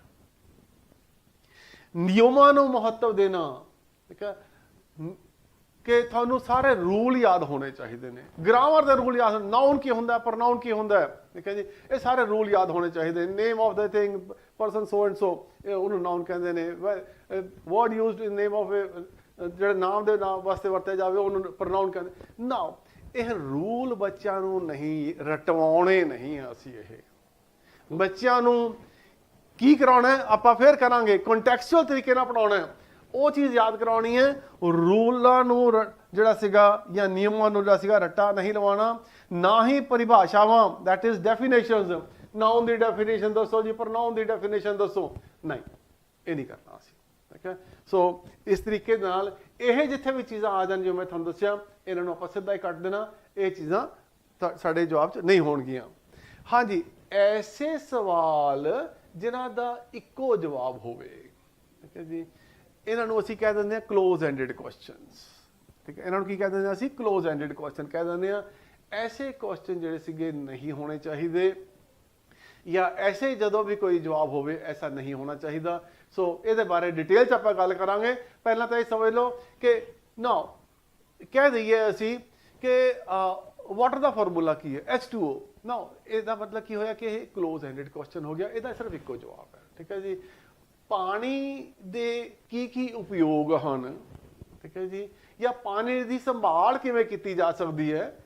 Now this is a open ended question, ਠੀਕ ਹੈ। ਸੋ ਕਲੋਜ਼ ਐਂਡਡ ਕੁਐਸਚਨ ਜਿੱਥੇ ਵੀ ਆਊਗਾ ਕਿ ਕਲੋਜ਼ ਐਂਡਡ ਕੁਐਸਚਨ ਪਾਏ ਜਾਣੇ ਚਾਹੀਦੇ ਨੇ, ਉਹ ਜਵਾਬ ਜਿਹੜਾ ਸੀ ਹਮੇਸ਼ਾ ਉਹ ਗਲਤ ਹੋਏਗਾ। ਉਹ ਮੋਰਲ ਵੈਲਿਊਜ਼, ਠੀਕ ਹੈ ਜੀ, ਸਾਡਾ ਸਬਜੈਕਟ ਜਿਹੜਾ ਸੀਗਾ ਮੋਰਲ ਵੈਲਿਊਜ਼ ਦੇ ਨਾਲ ਨਹੀਂ। ਅਸੀਂ ਮੋਰਲ ਵੈਲਿਊਜ਼ ਨਹੀਂ ਕ੍ਰੀਏਟ ਕਰ ਰਹੇ ਬੱਚੇ ਦੇ ਵਿੱਚ। ਮੋਰਲ ਵੈਲਿਊਜ਼ ਦੇ ਉੱਤੇ ਜਿਹੜਾ ਸੀਗਾ ਹਾਲੇ ਅਸੀਂ ਬੱਚਿਆਂ ਦੇ ਉੱਤੇ ਕੋਈ ਭਾਰ ਨਹੀਂ ਪਾਉਣਾ। ਹੁਣ ਜਦੋਂ ਵੀ ਆਪਾਂ ਖਾਸ ਤੌਰ ਤੇ ਮੋਰਲ ਵੈਲਿਊਜ਼ ਬਾਰੇ ਮੈਂ ਗੱਲ ਕਰਦਾ, ਜਦੋਂ ਵੀ ਲੈਂਗੁਏਜ ਦੀ ਗੱਲ ਕਰਾਂਗੇ, ਜਦੋਂ ਵੀ ਆਪਾਂ ਲੈਂਗੁਏਜ ਦੀ ਗੱਲ ਕਰਾਂਗੇ, ਲੈਂਗੁਏਜ ਪੈਡਾਗੋਜੀ ਦੀ ਗੱਲ ਕਰਾਂਗੇ, ਉਹਦੇ ਵਿੱਚ ਮੋਰਲ ਵੈਲਿਊਜ਼ ਦਾ ਰੋਲ ਨਹੀਂ ਹੋਏਗਾ। ਠੀਕ ਹੈ, ਮੋਰਲ ਵੈਲਿਊਜ਼ ਦਾ ਰੋਲ ਸੁਸਾਇਟੀ ਵਿੱਚ ਆਪਣਾ ਇੱਕ ਰੋਲ ਹੈ, ਪਰ ਔਰ ਬੱਚਾ ਜਿਹੜਾ ਸੀ ਉਹ ਸਮਾਜ ਤੋਂ ਸਿੱਖਦਾ। ਮੋਰਲ ਵੈਲਿਊ ਸਮਾਜ ਤੋਂ ਸਿੱਖਦਾ, ਉਹ ਆਪਣੇ ਘਰ ਤੋਂ ਸਿੱਖਦਾ, ਸਮਾਜ ਤੋਂ ਸਿੱਖਦਾ ਉਹ। ਠੀਕ ਹੈ, ਪਰ ਸਕੂਲ ਦੇ ਜਦੋਂ ਆਪਾਂ ਲੈਂਗੁਏਜ ਦੇ ਉੱਤੇ ਗੱਲ ਕਰਾਂਗੇ ਜਾਂ ਲੈਂਗੁਏਜ ਪੈਡਾਗੋਜੀ ਦੀ ਗੱਲ ਕਰਾਂਗੇ, ਤਾਂ ਉੱਥੇ ਮੋਰਲ ਵੈਲਿਊਜ਼ ਜਿਹਦੇ ਵਿੱਚ ਲੈਂਗੁਏਜ ਪੈਡਾਗੋਜੀ 'ਚ ਆ ਜਾਣ, ਉਸ ਚੀਜ਼ ਨੂੰ ਹਮੇਸ਼ਾ ਕੱਟ ਦਿਓ ਕਿ ਤੁਹਾਡਾ ਜਵਾਬ ਨਹੀਂ ਹੋਏਗਾ। ਟੈਕਸਟ ਬੁੱਕਸ, ਬੱਚਿਆਂ ਨੂੰ ਕਹੋ ਕਿਤਾਬਾਂ ਰੱਟ ਕੇ ਆਓ ਜੀ, ਪੜ੍ਹ ਕੇ ਆਓ ਜੀ, ਹੈ ਨਾ, ਕਿਤਾਬਾਂ ਦੇ ਉੱਤੇ ਜ਼ੋਰ ਨਹੀਂ ਦੇਣਾ। ਠੀਕ ਹੈ ਜੀ, ਕਿਤਾਬਾਂ ਦੀ ਦਿੱਤੀ ਹੋਈ ਇਨਫੋਰਮੇਸ਼ਨ ਟੀਚਰ ਕਲਾਸ 'ਚ ਐਕਸਪਲੇਨ ਕਰ ਦੇਗਾ, ਬੱਚੇ ਨੂੰ ਉਹ ਚੀਜ਼ ਸਮਝ ਆ ਜਾਏਗੀ, ਦੈਟ ਇਜ਼ ਇੰਪੋਰਟੈਂਟ। ਬੱਚੇ ਨੂੰ ਕਹੋ ਤੁਸੀਂ ਕਿਤਾਬ ਨੂੰ ਰੱਟ ਲਓ, ਪੜ੍ਹੋ ਤੇ ਰੱਟ ਲਓ। ਠੀਕ ਹੈ, ਕਿਤਾਬਾਂ ਜਿਹੜੀਆਂ ਸੀਗੀਆਂ ਇਹ ਸਾਡਾ ਰਿਸੋਰਸ ਹੋਣੀਆਂ ਚਾਹੀਦੀਆਂ ਨੇ, ਨਾ ਕਿ ਇਹ ਸਾਡੇ ਵਾਸਤੇ ਇੱਕ ਬਰਡਨ। ਜਦੋਂ ਅਸੀਂ ਬੱਚੇ ਨੂੰ ਕਹਾਂਗੇ ਤੂੰ ਪੜ੍ਹ ਕੇ ਆ, ਤੂੰ ਇਹਨੂੰ ਰੱਟਾ ਮਾਰੇ ਇਹਨੂੰ, ਠੀਕ ਹੈ, ਉਹਦੇ ਵਾਸਤੇ ਬਰਡਨ ਬਣ ਜਾਏਗਾ। ਜੇ ਉਹਦੇ ਵਾਸਤੇ ਇੱਕ ਰਿਸੋਰਸ ਬਣ ਜਾਏ ਕਿਤਾਬ, ਕਿ ਉਹਦੇ ਵਿੱਚੋਂ ਜਦੋਂ ਉਹਨੂੰ ਲੱਗੇ ਕਿ ਮੈਨੂੰ ਇਹ ਇਨਫੋਰਮੇਸ਼ਨ ਕਿੱਥੋਂ ਮਿਲ ਸਕਦੀ ਹੈ, ਮੇਰੀ ਕਿਤਾਬ ਚੋਂ ਮਿਲ ਸਕਦੀ ਹੈ, he will pick up the book, ਉਹ ਕਿਤਾਬ ਚੱਕੇਗਾ ਤੇ ਉਹ ਉਸ ਕਿਤਾਬ ਦੇ ਵਿੱਚੋਂ ਆਪਣਾ ਆਨਸਰ ਲੱਭ ਲਏਗਾ। That is more important. ਪਾਠ ਪੁਸਤਕ ਦੇ ਅੰਤ ਵਿੱਚ ਦਿੱਤੇ ਹੋਏ ਜਿਹੜੇ ਉੱਤਰ ਨੇ, ਠੀਕ ਹੈ ਜੀ, ਆਮ ਤੌਰ ਤੇ ਕਿਹਾ ਜਾਂਦਾ ਕਿ ਬੱਚੇ ਨੂੰ ਕਿ ਇਹਦੇ ਪਿੱਛੇ ਜਿਹੜੇ ਕੁਐਸਚਨ ਦਿੱਤੇ ਗਏ ਹੋਏ ਨੇ, ਇਹਨਾਂ ਨੂੰ ਤੁਸੀਂ ਸੋਲਵ ਕਰੋ, ਇਹਨਾਂ ਦੇ ਜਵਾਬ ਦਿਓ। ਠੀਕ ਹੈ, ਹਰ ਇੱਕ ਕਿਤਾਬ 'ਚ ਭਾਵੇਂ NCERT ਦੇ ਅਸੀਂ ਦੇਖਦੇ ਹਾਂ ਕਿ ਪਿੱਛੇ ਜਵਾਬ ਕੁਐਸਚਨ ਦਿੱਤੇ ਹੁੰਦੇ ਨੇ ਔਰ ਫਿਰ ਕਿਹਾ ਜਾਂਦਾ ਕਿ ਉਹਨਾਂ ਦੇ ਜਵਾਬ ਦਿਓ। ਠੀਕ ਹੈ ਨਾ, ਬੱਚਿਆਂ ਦੇ ਉੱਤੇ ਇਹ ਚੀਜ਼ ਥੋਪਣੀ ਨਹੀਂ ਚਾਹੀਦੀ। ਠੀਕ ਹੈ, ਔਡ ਲੱਗਦੀ ਹੈ, ਕਾਫੀ ਔਡ ਲੱਗਦੀ ਹੈ ਗੱਲ ਇਹ, ਪਰ ਸਾਡੀ CDP ਕੀ ਕਹਿੰਦੀ ਹੈ ਕਿ ਬੱਚਿਆਂ ਨੂੰ ਇਹਦੇ ਬਾਰੇ ਜਿਹੜਾ ਸੀਗਾ ਉਹਨਾਂ ਦੇ ਉੱਤੇ ਥੋਪਣਾ ਨਹੀਂ ਚਾਹੀਦਾ ਕਿ ਤੁਸੀਂ ਇਹਨਾਂ ਗੱਲਾਂ ਦੇ ਜਿਹੜੇ ਸੀਗੇ ਜਵਾਬ ਯਾਦ ਕਰੋ ਔਰ ਤੁਸੀਂ ਇਹਨਾਂ ਨੂੰ ਲਿਖੋ। ਇਹਨਾਂ ਚੀਜ਼ਾਂ ਦੇ ਉੱਤੇ ਜਵਾਬ ਨਹੀਂ ਦੇਣਾ ਚਾਹੀਦਾ। ਔਰ ਫਿਰ ਕਿ ਬਣੇ ਬਣਾਏ ਉੱਤਰ, ਮੈਨੂੰ ਕਹਿਣ ਦੀ ਜ਼ਰੂਰਤ ਨਹੀਂ ਕਿ 90% ਦੁਨੀਆ ਦੇ ਆਪਣੇ ਸਕੂਲਾਂ ਦੇ ਵਿੱਚ ਬੱਚੇ ਉਹ MDV ਜਿਹੜੀ ਸੀਗੀ ਮਲਹੋਤਰਾ MBD ਦੀ ਕਿਤਾਬਾਂ ਲੈ ਕੇ ਜਿਹੜਾ ਸੀਗਾ ਉਹਦੇ 'ਚੋਂ ਪੜ੍ਹ ਕੇ ਯਾਦ ਕਰਦੇ ਨੇ। ਠੀਕ ਹੈ ਜੀ, ਬਣੇ ਬਣਾਏ ਉੱਤਰ ਨੇ, ਸਾਰਿਆਂ ਨੇ ਉਹੀ ਚੀਜ਼ਾਂ ਰਟੀਆਂ ਹੁੰਦੀਆਂ ਨੇ ਔਰ ਉਹੀ ਚੀਜ਼ਾਂ ਪੜ੍ਹੀ ਜਾਂਦੇ ਨੇ ਉਹ। ਠੀਕ ਹੈ, ਦੈਟ ਮੀਨਸ ਕਿ ਜਦੋਂ ਵੀ ਇਹ ਗੱਲ ਆਵੇ ਕਿ ਜੀ ਆਹ ਇਹਦੇ ਫਿਕਸਡ ਆਨਸਰਸ ਹੈਗੇ ਨੇ ਔਰ ਉਹਨਾਂ ਨੂੰ ਬੱਚਿਆਂ ਨੂੰ ਕਿਹਾ ਜਾਣਾ ਚਾਹੀਦਾ ਕਿ ਤੁਸੀਂ ਇਹਨਾਂ ਨੂੰ ਯਾਦ ਕਰ ਲਓ, ਉਹ ਆਪਸ਼ਨ ਹਮੇਸ਼ਾ ਗਲਤ ਹੋਏਗੀ, ਉਹ ਕਦੇ ਠੀਕ ਨਹੀਂ ਹੋਏਗੀ। ਕਦੇ ਬਣੇ ਬਣਾਏ ਆਨਸਰ ਨਾ ਉਹ ਕਿਤਾਬਾਂ ਜਿਨ੍ਹਾਂ 'ਚ ਉਹ ਬਣੇ ਬਣਾਏ ਆਨਸਰ ਹੋਣ, they are neither the resource material nor useful for the growth of the child। ਸੋ ਉਹ ਜਿਹੜੀਆਂ ਚੀਜ਼ਾਂ ਸੀ ਹਮੇਸ਼ਾ ਉਹ ਗਲਤ ਮੰਨੀਆਂ ਜਾਣਗੀਆਂ। ਡਰਿਲ ਰਿਪੀਟ, ਵੈਸੇ ਤਾਂ ਡਰਿਲ ਰਿਪੀਟ ਦਾ ਮਤਲਬ ਕੀ ਸੀ, ਉਹੀ ਜੋ ਮੈਮੋਰਾਈਜ਼ ਕਰਨਾ ਸੀਗਾ ਕਿ 2 2 4 2 3 6 2 ਚੌਕੇ 8 ਜਿਹੜਾ ਸੀਗਾ, ਡਰਿਲ ਐਂਡ ਰਿਪੀਟ ਕਰਾਉਣਾ। ਠੀਕ ਹੈ ਜੀ, ਕਿ ਬਾਰ-ਬਾਰ ਜਿਹੜਾ ਸੀ ਦੁਹਰਾਉਣ ਵਾਸਤੇ ਬੱਚਿਆਂ ਨੂੰ ਕਹਿਣਾ, ਇਹ ਆਪਾਂ ਪਹਿਲਾਂ ਵੀ ਕਰ ਚੁੱਕੇ ਹਾਂ। ਸੋ ਇਹ ਚੀਜ਼ਾਂ ਜਿਹੜੀ ਸੀਗੀਆਂ ਡਰਿਲ ਕਰਾਉਣੀ ਬੱਚਿਆਂ ਨੂੰ ਜਿਹੜੀ ਸੀ, ਇਹ ਵੀ ਚੀਜ਼ ਜਿਹੜੀ ਸੀਗੀ ਇਹ ਗਲਤ ਹੈ।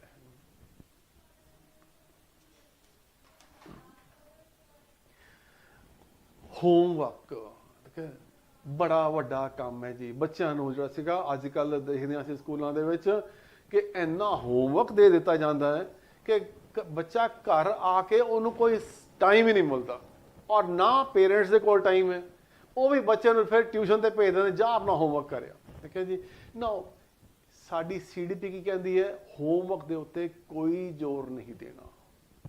ਹੋਮਵਰਕ ਬੱਚੇ ਨੇ ਕੀਤਾ ਹੈ ਨਹੀਂ ਕੀਤਾ, ਦੈਟ ਇਜ਼ ਨਾਟ ਇੰਪੋਰਟੈਂਟ। ਬੱਚਾ ਸਮਝ ਰਿਹਾ ਹੈ ਕਿ ਨਹੀਂ ਸਮਝ ਰਿਹਾ, that is more important part of his knowledge. So ਘਰ ਵਾਸਤੇ ਹੋਮਵਰਕ ਇਸ ਨੂੰ ਹਮੇਸ਼ਾ ਜਿਹੜਾ ਸੀਗਾ ਚੰਗੀ ਨਜ਼ਰਾਂ ਨਾਲ ਜਿਹੜਾ ਸੀ CDP ਦੇ ਵਿੱਚ ਨਹੀਂ ਦੇਖਿਆ ਜਾਂਦਾ।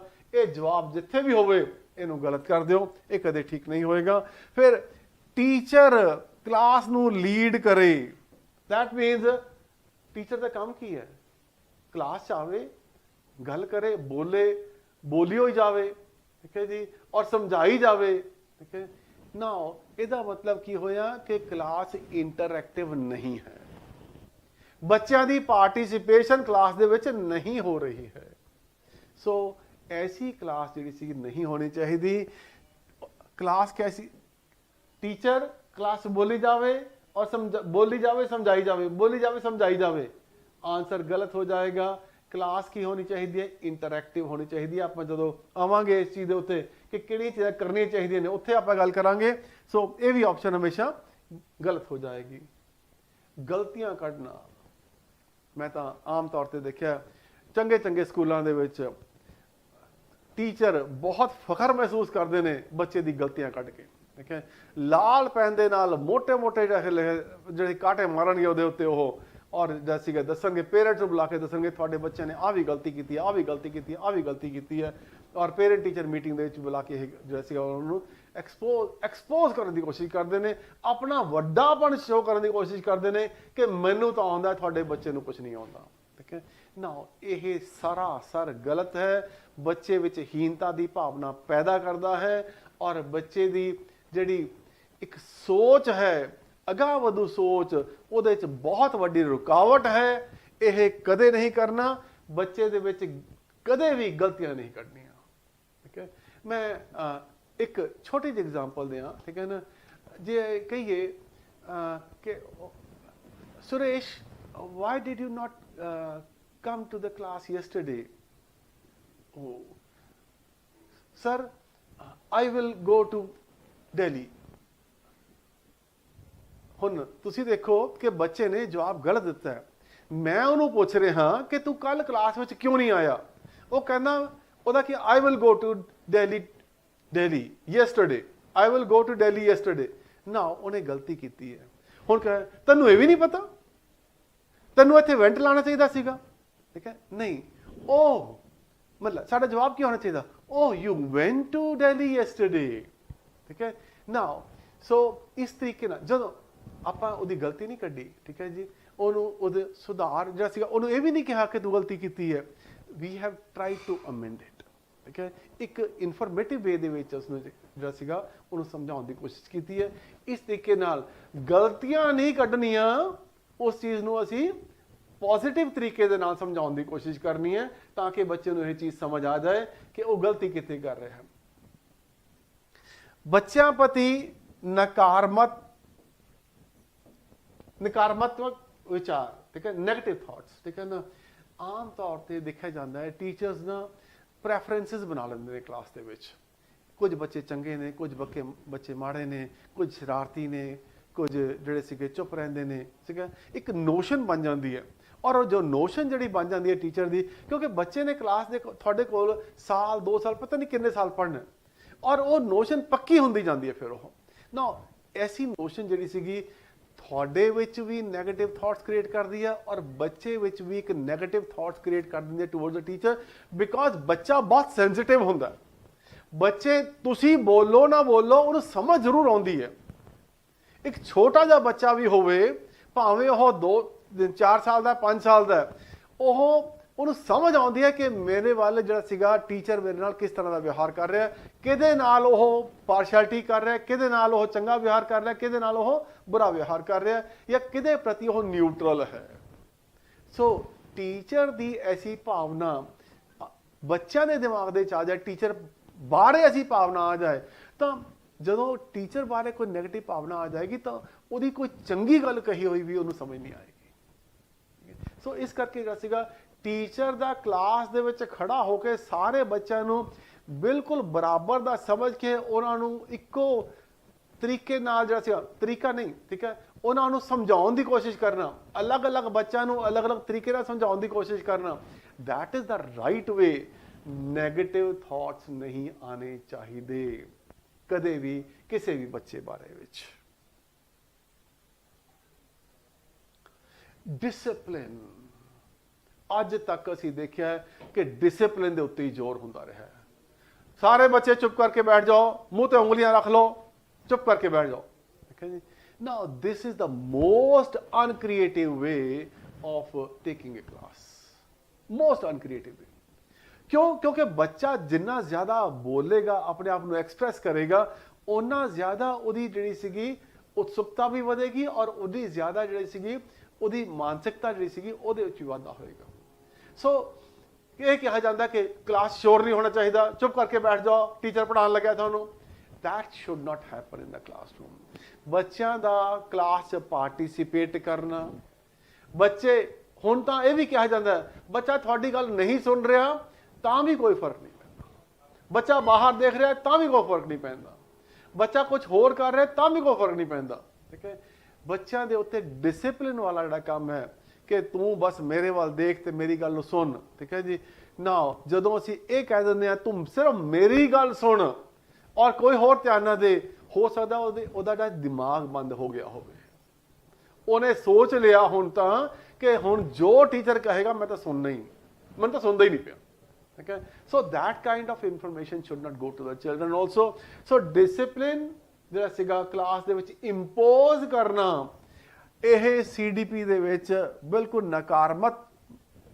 ਨਕਾਰਾਤਮਕ ਜਿਹੜੀ ਸੀਗੀ ਐਕਟੀਵਿਟੀ ਹੈਗੀ ਹੈ ਇਹ, this should not be done.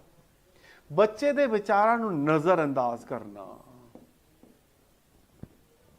ਬੱਚੇ ਨੇ ਕੋਈ ਗੱਲ ਆ ਕੇ ਪੁੱਛੀ ਹੈ ਜਾਂ ਗੱਲ ਨੂੰ ਕੋਈ ਸਮਝਣਾ ਚਾਹੁੰਦਾ ਹੈ, ਠੀਕ ਹੈ ਨਾ, ਉਹ ਤੂੰ ਚੁੱਪ ਕਰਕੇ ਬੈਠ, ਅੱਜ ਆਪਾਂ ਇਹ ਕੰਮ ਕਰ ਰਹੇ ਤੂੰ ਵਿੱਚ ਹੋਰ ਟੰਗ ਅੜਾਈ ਜਾਂਦਾ, ਕਦੇ ਇਸ ਤਰ੍ਹਾਂ ਨਹੀਂ ਕਹਿਣਾ ਨਾ। ਜਦੋਂ ਵੀ ਕੋਈ ਬੱਚਾ ਕੋਈ ਗੱਲ ਪੁੱਛਦਾ ਹੈ ਉਹਨੂੰ ਸਕਾਰਾਤਮਕ ਤਰੀਕੇ ਨਾਲ ਜਿਹੜਾ ਸੀਗਾ ਉਹ ਲੈਣਾ ਚਾਹੀਦਾ ਹੈ ਔਰ ਅਫਰਮੇਟਿਵ ਤਰੀਕੇ ਨਾਲ ਲੈਣਾ ਚਾਹੀਦਾ, ਉਹਨੂੰ ਉਹਦਾ ਜਵਾਬ ਮਿਲ ਜਾਏ ਉਸੇ ਵੇਲੇ, that is very very important. ਠੀਕ ਹੈ, ਔਰ ਉਸ ਨੂੰ ਜਿਹੜਾ ਸੀਗਾ ਕਦੇ ਵੀ ਝੜਕ ਕੇ ਨਹੀਂ ਜਿਹੜਾ ਸੀਗਾ ਲੈਣਾ ਚਾਹੀਦਾ, ਨਾ ਉਹਦੇ ਬਾਰੇ ਨੈਗੇਟਿਵ ਥਾਟਸ ਆਉਣੇ ਚਾਹੀਦੇ ਨੇ। ਠੀਕ ਹੈ ਨਾ, ਅਸੀਂ ਕਹਿੰਦੇ ਹਾਂ ਜੀ ਟੀਚਰ ਪੜ੍ਹਾ ਰਿਹਾ ਕਿ ਜਿਹੜੀ ਚੀਜ਼ ਧਰਤੀ ਹੈ ਸੂਰਜ ਦੁਆਲੇ ਘੁੰਮਦੀ ਹੈ, ਬੱਚਾ ਕਹੇ ਸਰ ਜੀ ਮੈਂ ਤਾਂ ਵਟ ਵੀ ਫਾਈਂਡ ਇਜ਼ ਕਿ ਵੀ ਜੋ ਸੂਰਜ ਹੈ ਉਹ ਧਰਤੀ ਦੁਆਲੇ ਘੁੰਮਦਾ, ਤੈਨੂੰ ਜ਼ਿਆਦਾ ਪਤਾ ਕਿ ਮੈਨੂੰ ਜ਼ਿਆਦਾ ਪਤਾ, ਜੋ ਮੈਂ ਦੱਸ ਰਿਹਾ ਤੂੰ ਉਹ ਸੁਣ। ਠੀਕ ਹੈ ਨਾ, ਨਾਓ that kind of thing will never create a right atmosphere in the class. ਠੀਕ ਹੈ ਜੀ, ਸੋ ਬੱਚੇ ਦੇ ਥਾਟਸ ਨੂੰ ਅਸੀਂ ਉਹਦੀ ਕ੍ਰੀਏਟੀਵਿਟੀ ਨੂੰ ਕਿਲ ਕਰ ਦਿੱਤਾ ਜਦੋਂ ਅਸੀਂ ਉਹਨੂੰ ਕਹਿ ਦਿੱਤਾ ਕਿ ਤੂੰ ਮੇਰੀ ਗੱਲ ਸੁਣ ਰਿਹਾ ਬਸ ਨਾ, ਮੈਂ ਕਿਸੇ ਨੂੰ ਪ੍ਰਮੋਟ ਕਰ ਰਿਹਾ ਕਿ ਤੂੰ ਰੱਟਾ ਮਾਰ ਲੈ, ਤੂੰ ਮੈਮੋਰਾਈਜ਼ ਕਰ ਲੈ। ਠੀਕ ਹੈ, ਉਹਦੀ ਸਮਝ ਜਿਹੜੀ ਸੀਗੀ ਵਧਣੀ ਸੀਗੀ ਉਹ ਚੀਜ਼ ਅਸੀਂ ਖਤਮ ਕਰ ਦਿੱਤੀ। ਸੋ ਇਹ ਜਿਹੜੀ ਚੀਜ਼ ਸੀਗੀ ਇਹ ਚੀਜ਼ ਨਹੀਂ ਹੋਣੀ ਚਾਹੀਦੀ। ਅਲੱਗ-ਅਲੱਗ ਕਲਾਸਰੂਮ ਆਮ ਤੌਰ ਤੇ ਦੇਖਦੇ ਹਾਂ ਅਸੀਂ ਬਹੁਤ ਸਾਰੇ ਸਕੂਲਾਂ ਦੇ ਵਿੱਚ, ਉਹ ਕਹਿੰਦੇ ਜੀ ਸੈਕਸ਼ਨ A ਬ੍ਰਾਈਟ ਸਟੂਡੈਂਟਸ ਹੋਣਗੇ, ਸੈਕਸ਼ਨ D ਜਿਹੜੇ ਨਸ਼ਲੇ ਸਟੂਡੈਂਟ ਹੋਣਗੇ ਉਹ D ਸੈਕਸ਼ਨ ਦੇ ਵਿੱਚ ਜਾਣਗੇ ਉਹ, ਔਰ B and C ਦੇ ਵਿੱਚ ਜਿਹੜੇ ਐਵਰੇਜ ਸਟੂਡੈਂਟ ਹੋਣਗੇ ਉਹਦੇ 'ਚ ਆ ਜਾਣਗੇ ਉਹ। ਠੀਕ ਹੈ, ਸਕੂਲ ਐਸੇ ਕੰਮ ਕਰਦੇ ਨੇ, ਨਕਾਰਾਤਮਕ ਕੰਮ ਕਰਦੇ ਨੇ, ਨੈਗੇਟਿਵ ਕੰਮ ਕਰਦੇ ਨੇ, ਉਹਨਾਂ ਨੂੰ ਤਾਂ ਸਿਰਫ ਇਹ ਹੁੰਦਾ ਕਿ ਸਾਡੇ ਬੱਚਿਆਂ ਦੇ ਨੰਬਰ ਆ ਜਾਣ, ਬੱਚਿਆਂ ਦੀ ਗਰੋਥ ਹੋਵੇ ਨਾ ਹੋਵੇ, ਦੈਟ ਇਜ਼ ਉਹਨਾਂ ਨੂੰ ਫਰਕ ਨਹੀਂ ਪੈਂਦਾ।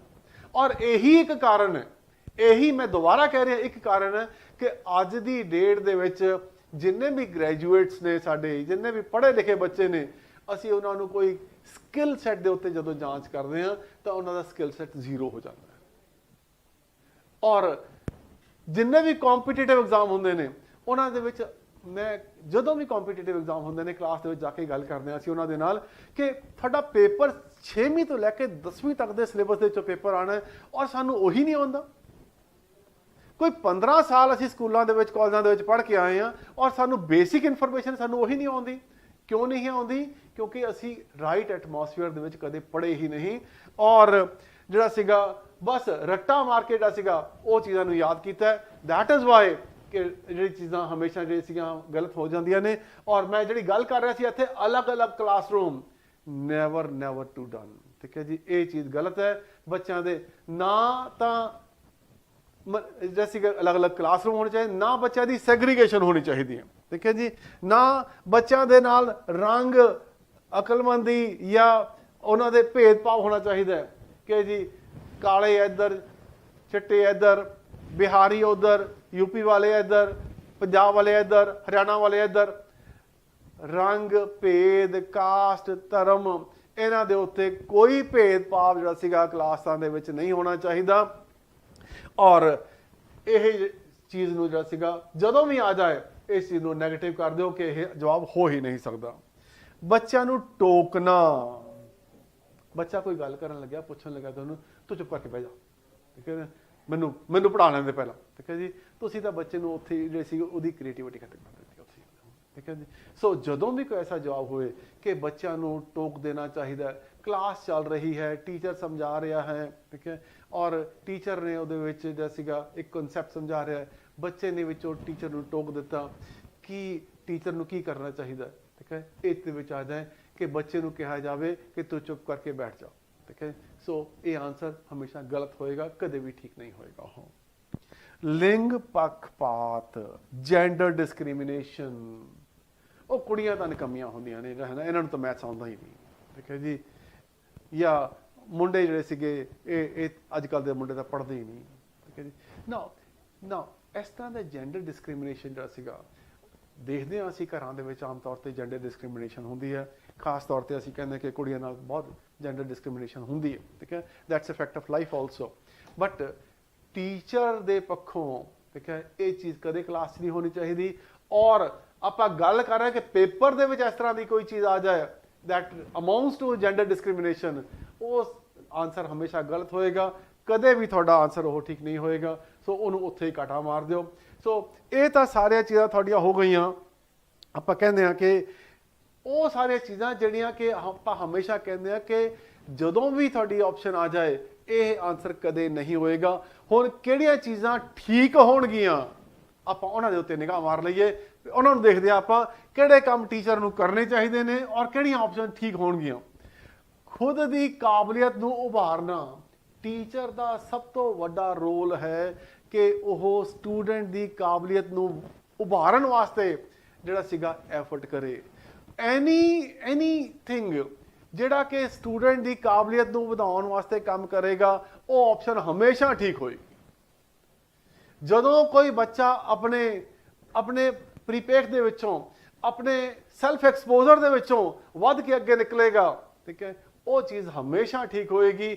ਔਰ ਉਹਨੂੰ ਜਦੋਂ ਐਕਸਪ੍ਰੈਸ ਕਰੇਗਾ ਉਹ ਹਮੇਸ਼ਾ ਜਿਹੜਾ ਸੀਗਾ ਆਨਸਰ ਉਹਦਾ ਠੀਕ ਹੋਏਗਾ। ਉਹ ਸੋ ਆਨਸਰ CDP ਠੀਕ ਹੋਏਗਾ। ਬੱਚੇ ਦਾ ਆਨਸਰ ਗਲਤ ਹੋ ਸਕਦਾ ਹੈ, ਬੱਚੇ ਦਾ ਆਨਸਰ ਗਲਤ ਹੋ ਸਕਦਾ ਹੈ, ਪਰ ਟੀਚਰ ਨੇ ਉਸ ਨੂੰ ਗਲਤ ਨਹੀਂ ਕਹਿਣਾ। ਟੀਚਰ ਨੇ ਕੀ ਕਰਨਾ ਹੈ, ਉਹਨੂੰ ਸੁਧਾਰਵਾਦੀ ਤਰੀਕੇ ਨਾਲ, ਸਕਾਰਾਤਮਕ ਤਰੀਕੇ ਨਾਲ ਜਿਹੜਾ ਸੀ ਉਹਨੂੰ ਲੈਣਾ ਹੈ ਔਰ ਉਸ ਚੀਜ਼ ਨੂੰ ਉਹਨੂੰ ਪੜਾਉਣਾ ਹੈ।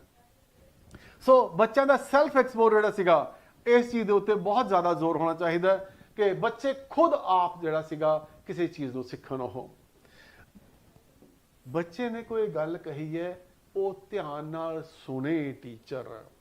ਕੀ ਬੱਚੇ ਦੀ ਗੱਲ ਨੂੰ ਧਿਆਨ ਨਾਲ ਸੁਣਿਆ ਜਾਣਾ ਚਾਹੀਦਾ? ਯੈਸ। ਜਿੱਥੇ ਵੀ ਆ ਜਾਏ ਤਾਂ ਉਹ ਆਨਸਰ ਸਾਡਾ ਯੈਸ ਹੋਏਗਾ ਕਿ ਜਦੋਂ ਵੀ ਬੱਚਾ ਕੋਈ ਗੱਲ ਕਰੇ ਤਾਂ ਉਹਦੀ ਗੱਲ ਨੂੰ ਧਿਆਨ ਨਾਲ ਸੁਣਿਆ ਜਾਵੇ।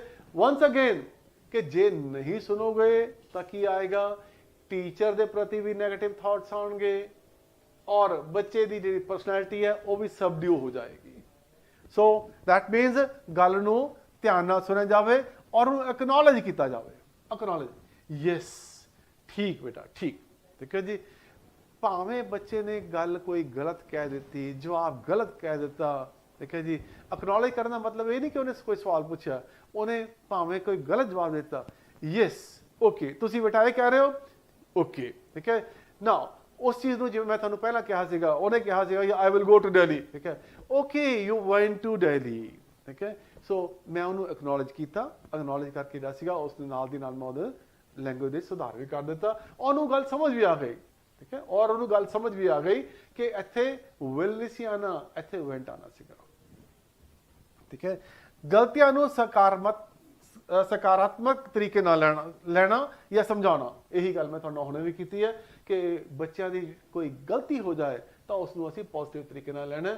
ਨਾ ਇਹ ਚੀਜ਼ ਨੂੰ ਖਾਸ ਤੌਰ ਤੇ ਸਮਝ ਲੈਣਾ ਚਾਹੀਦਾ ਹੈ ਕਿ ਗਲਤੀ ਸਮਝ ਆ ਜਾਏ ਇੱਕ ਵਾਰ ਬੱਚੇ ਨੂੰ ਤਾਂ ਉਹ ਦੁਬਾਰਾ ਗਲਤੀ ਨਹੀਂ ਹੁੰਦੀ, ਠੀਕ ਹੈ ਜੀ। ਸੋ ਐਰਰਸ ਨੂੰ ਹਮੇਸ਼ਾ ਪੋਜ਼ਿਟਿਵ ਤਰੀਕੇ ਨਾਲ ਲੈਣਾ ਚਾਹੀਦਾ ਹੈ, ਠੀਕ ਹੈ। ਵੈਰੀ ਗੁੱਡ ਬੇਟਾ, ਬਹੁਤ ਅੱਛੇ, ਠੀਕ ਹੈ ਜੀ, you went to Delhi yesterday, ਠੀਕ ਹੈ ਜੀ। ਸੋ ਉਹਨੂੰ ਪੋਜ਼ਿਟਿਵ ਤਰੀਕੇ ਨਾਲ ਲਿੱਤਾ ਸੀ ਤੇ ਉਹਨੂੰ ਜਿਹੜਾ ਸੀਗਾ ਗੱਲ ਜਿਹੜੀ ਸੀ ਸਮਝ ਵੀ ਆ ਗਈ। ਬੱਚਾ ਖੁਦ ਕਰਕੇ ਸਿੱਖੇ, ਖੁਦ ਕਰਕੇ ਸਿੱਖੇ, ਠੀਕ ਹੈ ਜੀ। ਕੋਈ ਵੀ ਕੰਮ ਹੈ, ਠੀਕ ਹੈ, ਆਮ ਤੌਰ ਤੇ ਕੀ ਕਰਦੇ ਆ ਜੀ ਕਿ ਬੱਚਿਆਂ ਦੀ ਕੋਈ ਪ੍ਰੈਕਟੀਕਲ ਦੀ ਕਾਪੀ ਹੈ, ਬਾਜ਼ਾਰ ਤੋਂ ਬੜੀਆਂ ਬਣਾਈਆਂ ਮਿਲਦੀਆਂ ਲੈ ਲਓ ਜੀ, ਠੀਕ ਹੈ ਜੀ, ਉੱਥੋਂ ਲੈ ਕੇ ਜਿਹੇ ਬੱਚੇ ਦੇ ਕੰਮ ਕਰ ਦਿੱਤੇ, ਠੀਕ ਹੈ ਨਾ। That is the most destructive way of teaching the child, ਠੀਕ ਹੈ ਜੀ। ਬੱਚਾ ਖੁਦ ਕੰਮ ਕਰਕੇ ਸਿੱਖੇ, ਬੱਚਾ ਆਪਣੇ ਹੱਥੀਂ ਕੋਈ ਜਿਹੜਾ ਹੈ ਕੰਮ ਕਰੇ ਔਰ ਉਸ ਚੀਜ਼ ਨੂੰ ਸਿੱਖੇ। That is the best way of implementing the teaching part also, ਠੀਕ ਹੈ ਜੀ। ਸਭ ਨੂੰ ਬਰਾਬਰ ਦਾ ਮੌਕਾ ਦੇਣਾ, ਇਟ ਇਜ਼ ਵੈਰੀ ਇੰਪੋਰਟੈਂਟ, ਠੀਕ ਹੈ। ਜਿਵੇਂ ਤੁਹਾਨੂੰ ਪਹਿਲਾਂ ਗੱਲ ਕਰ ਰਿਹਾ ਸੀਗਾ ਕਿ ਕਲਾਸ ਦੇ ਵਿੱਚ ਬੱਚੇ ਭਿੰਨ ਤਰੀਕੇ ਦੇ ਹੋ ਸਕਦੇ ਨੇ, ठीक है। कोई बिहार तो हो सकता है, कोई यूपी तो हो सकता है, कोई दिल्ली तो हो सकता है, कोई हरियाणा तो हो सकता है, कोई पंजाब तो हो सकता है, कोई हिमाचल तो हो सकता है, ठीक है। सब ਨੂੰ ਬਰਾਬਰ ਦਾ ਮੌਕਾ ਦਿੱਤਾ ਜਾਣਾ ਚਾਹੀਦਾ ਹੈ। ਕੋਈ ਬੱਚਾ ਇਹ ਨਾ ਫੀਲ ਕਰੇ ਕਿ ਮੈਨੂੰ ਛੱਡ ਦਿੱਤਾ ਗਿਆ ਹੈ ਜਾਂ ਸਾਡੇ ਨਾਲ ਵਿਤਕਰਾ ਕੀਤਾ ਜਾ ਰਿਹਾ ਹੈ। ਇਸ ਤਰ੍ਹਾਂ ਦੀ ਕੋਈ ਫੀਲਿੰਗ ਜਿਹੜੀ ਸੀ ਉਹ ਨਹੀਂ ਆਉਣੀ ਚਾਹੀਦੀ। ਇਨਕਲੂਸਿਵ ਕਲਾਸਰੂਮ ਹੋਣਾ ਚਾਹੀਦਾ ਹੈ।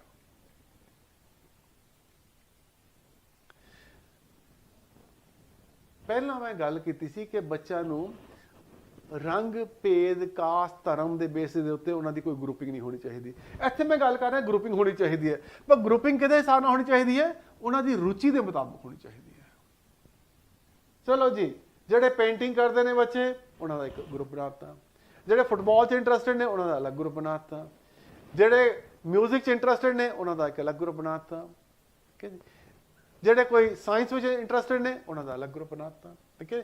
ਸੋ ਗਰੁੱਪਿੰਗ ਜਿਹੜੀ ਹੋਣੀ ਚਾਹੀਦੀ ਹੈ ਬੱਚਿਆਂ ਦੀ, ਉਹਨਾਂ ਦੀ ਰੁਚੀ ਦੇ ਮੁਤਾਬਕ ਹੋਣੀ ਚਾਹੀਦੀ ਹੈ।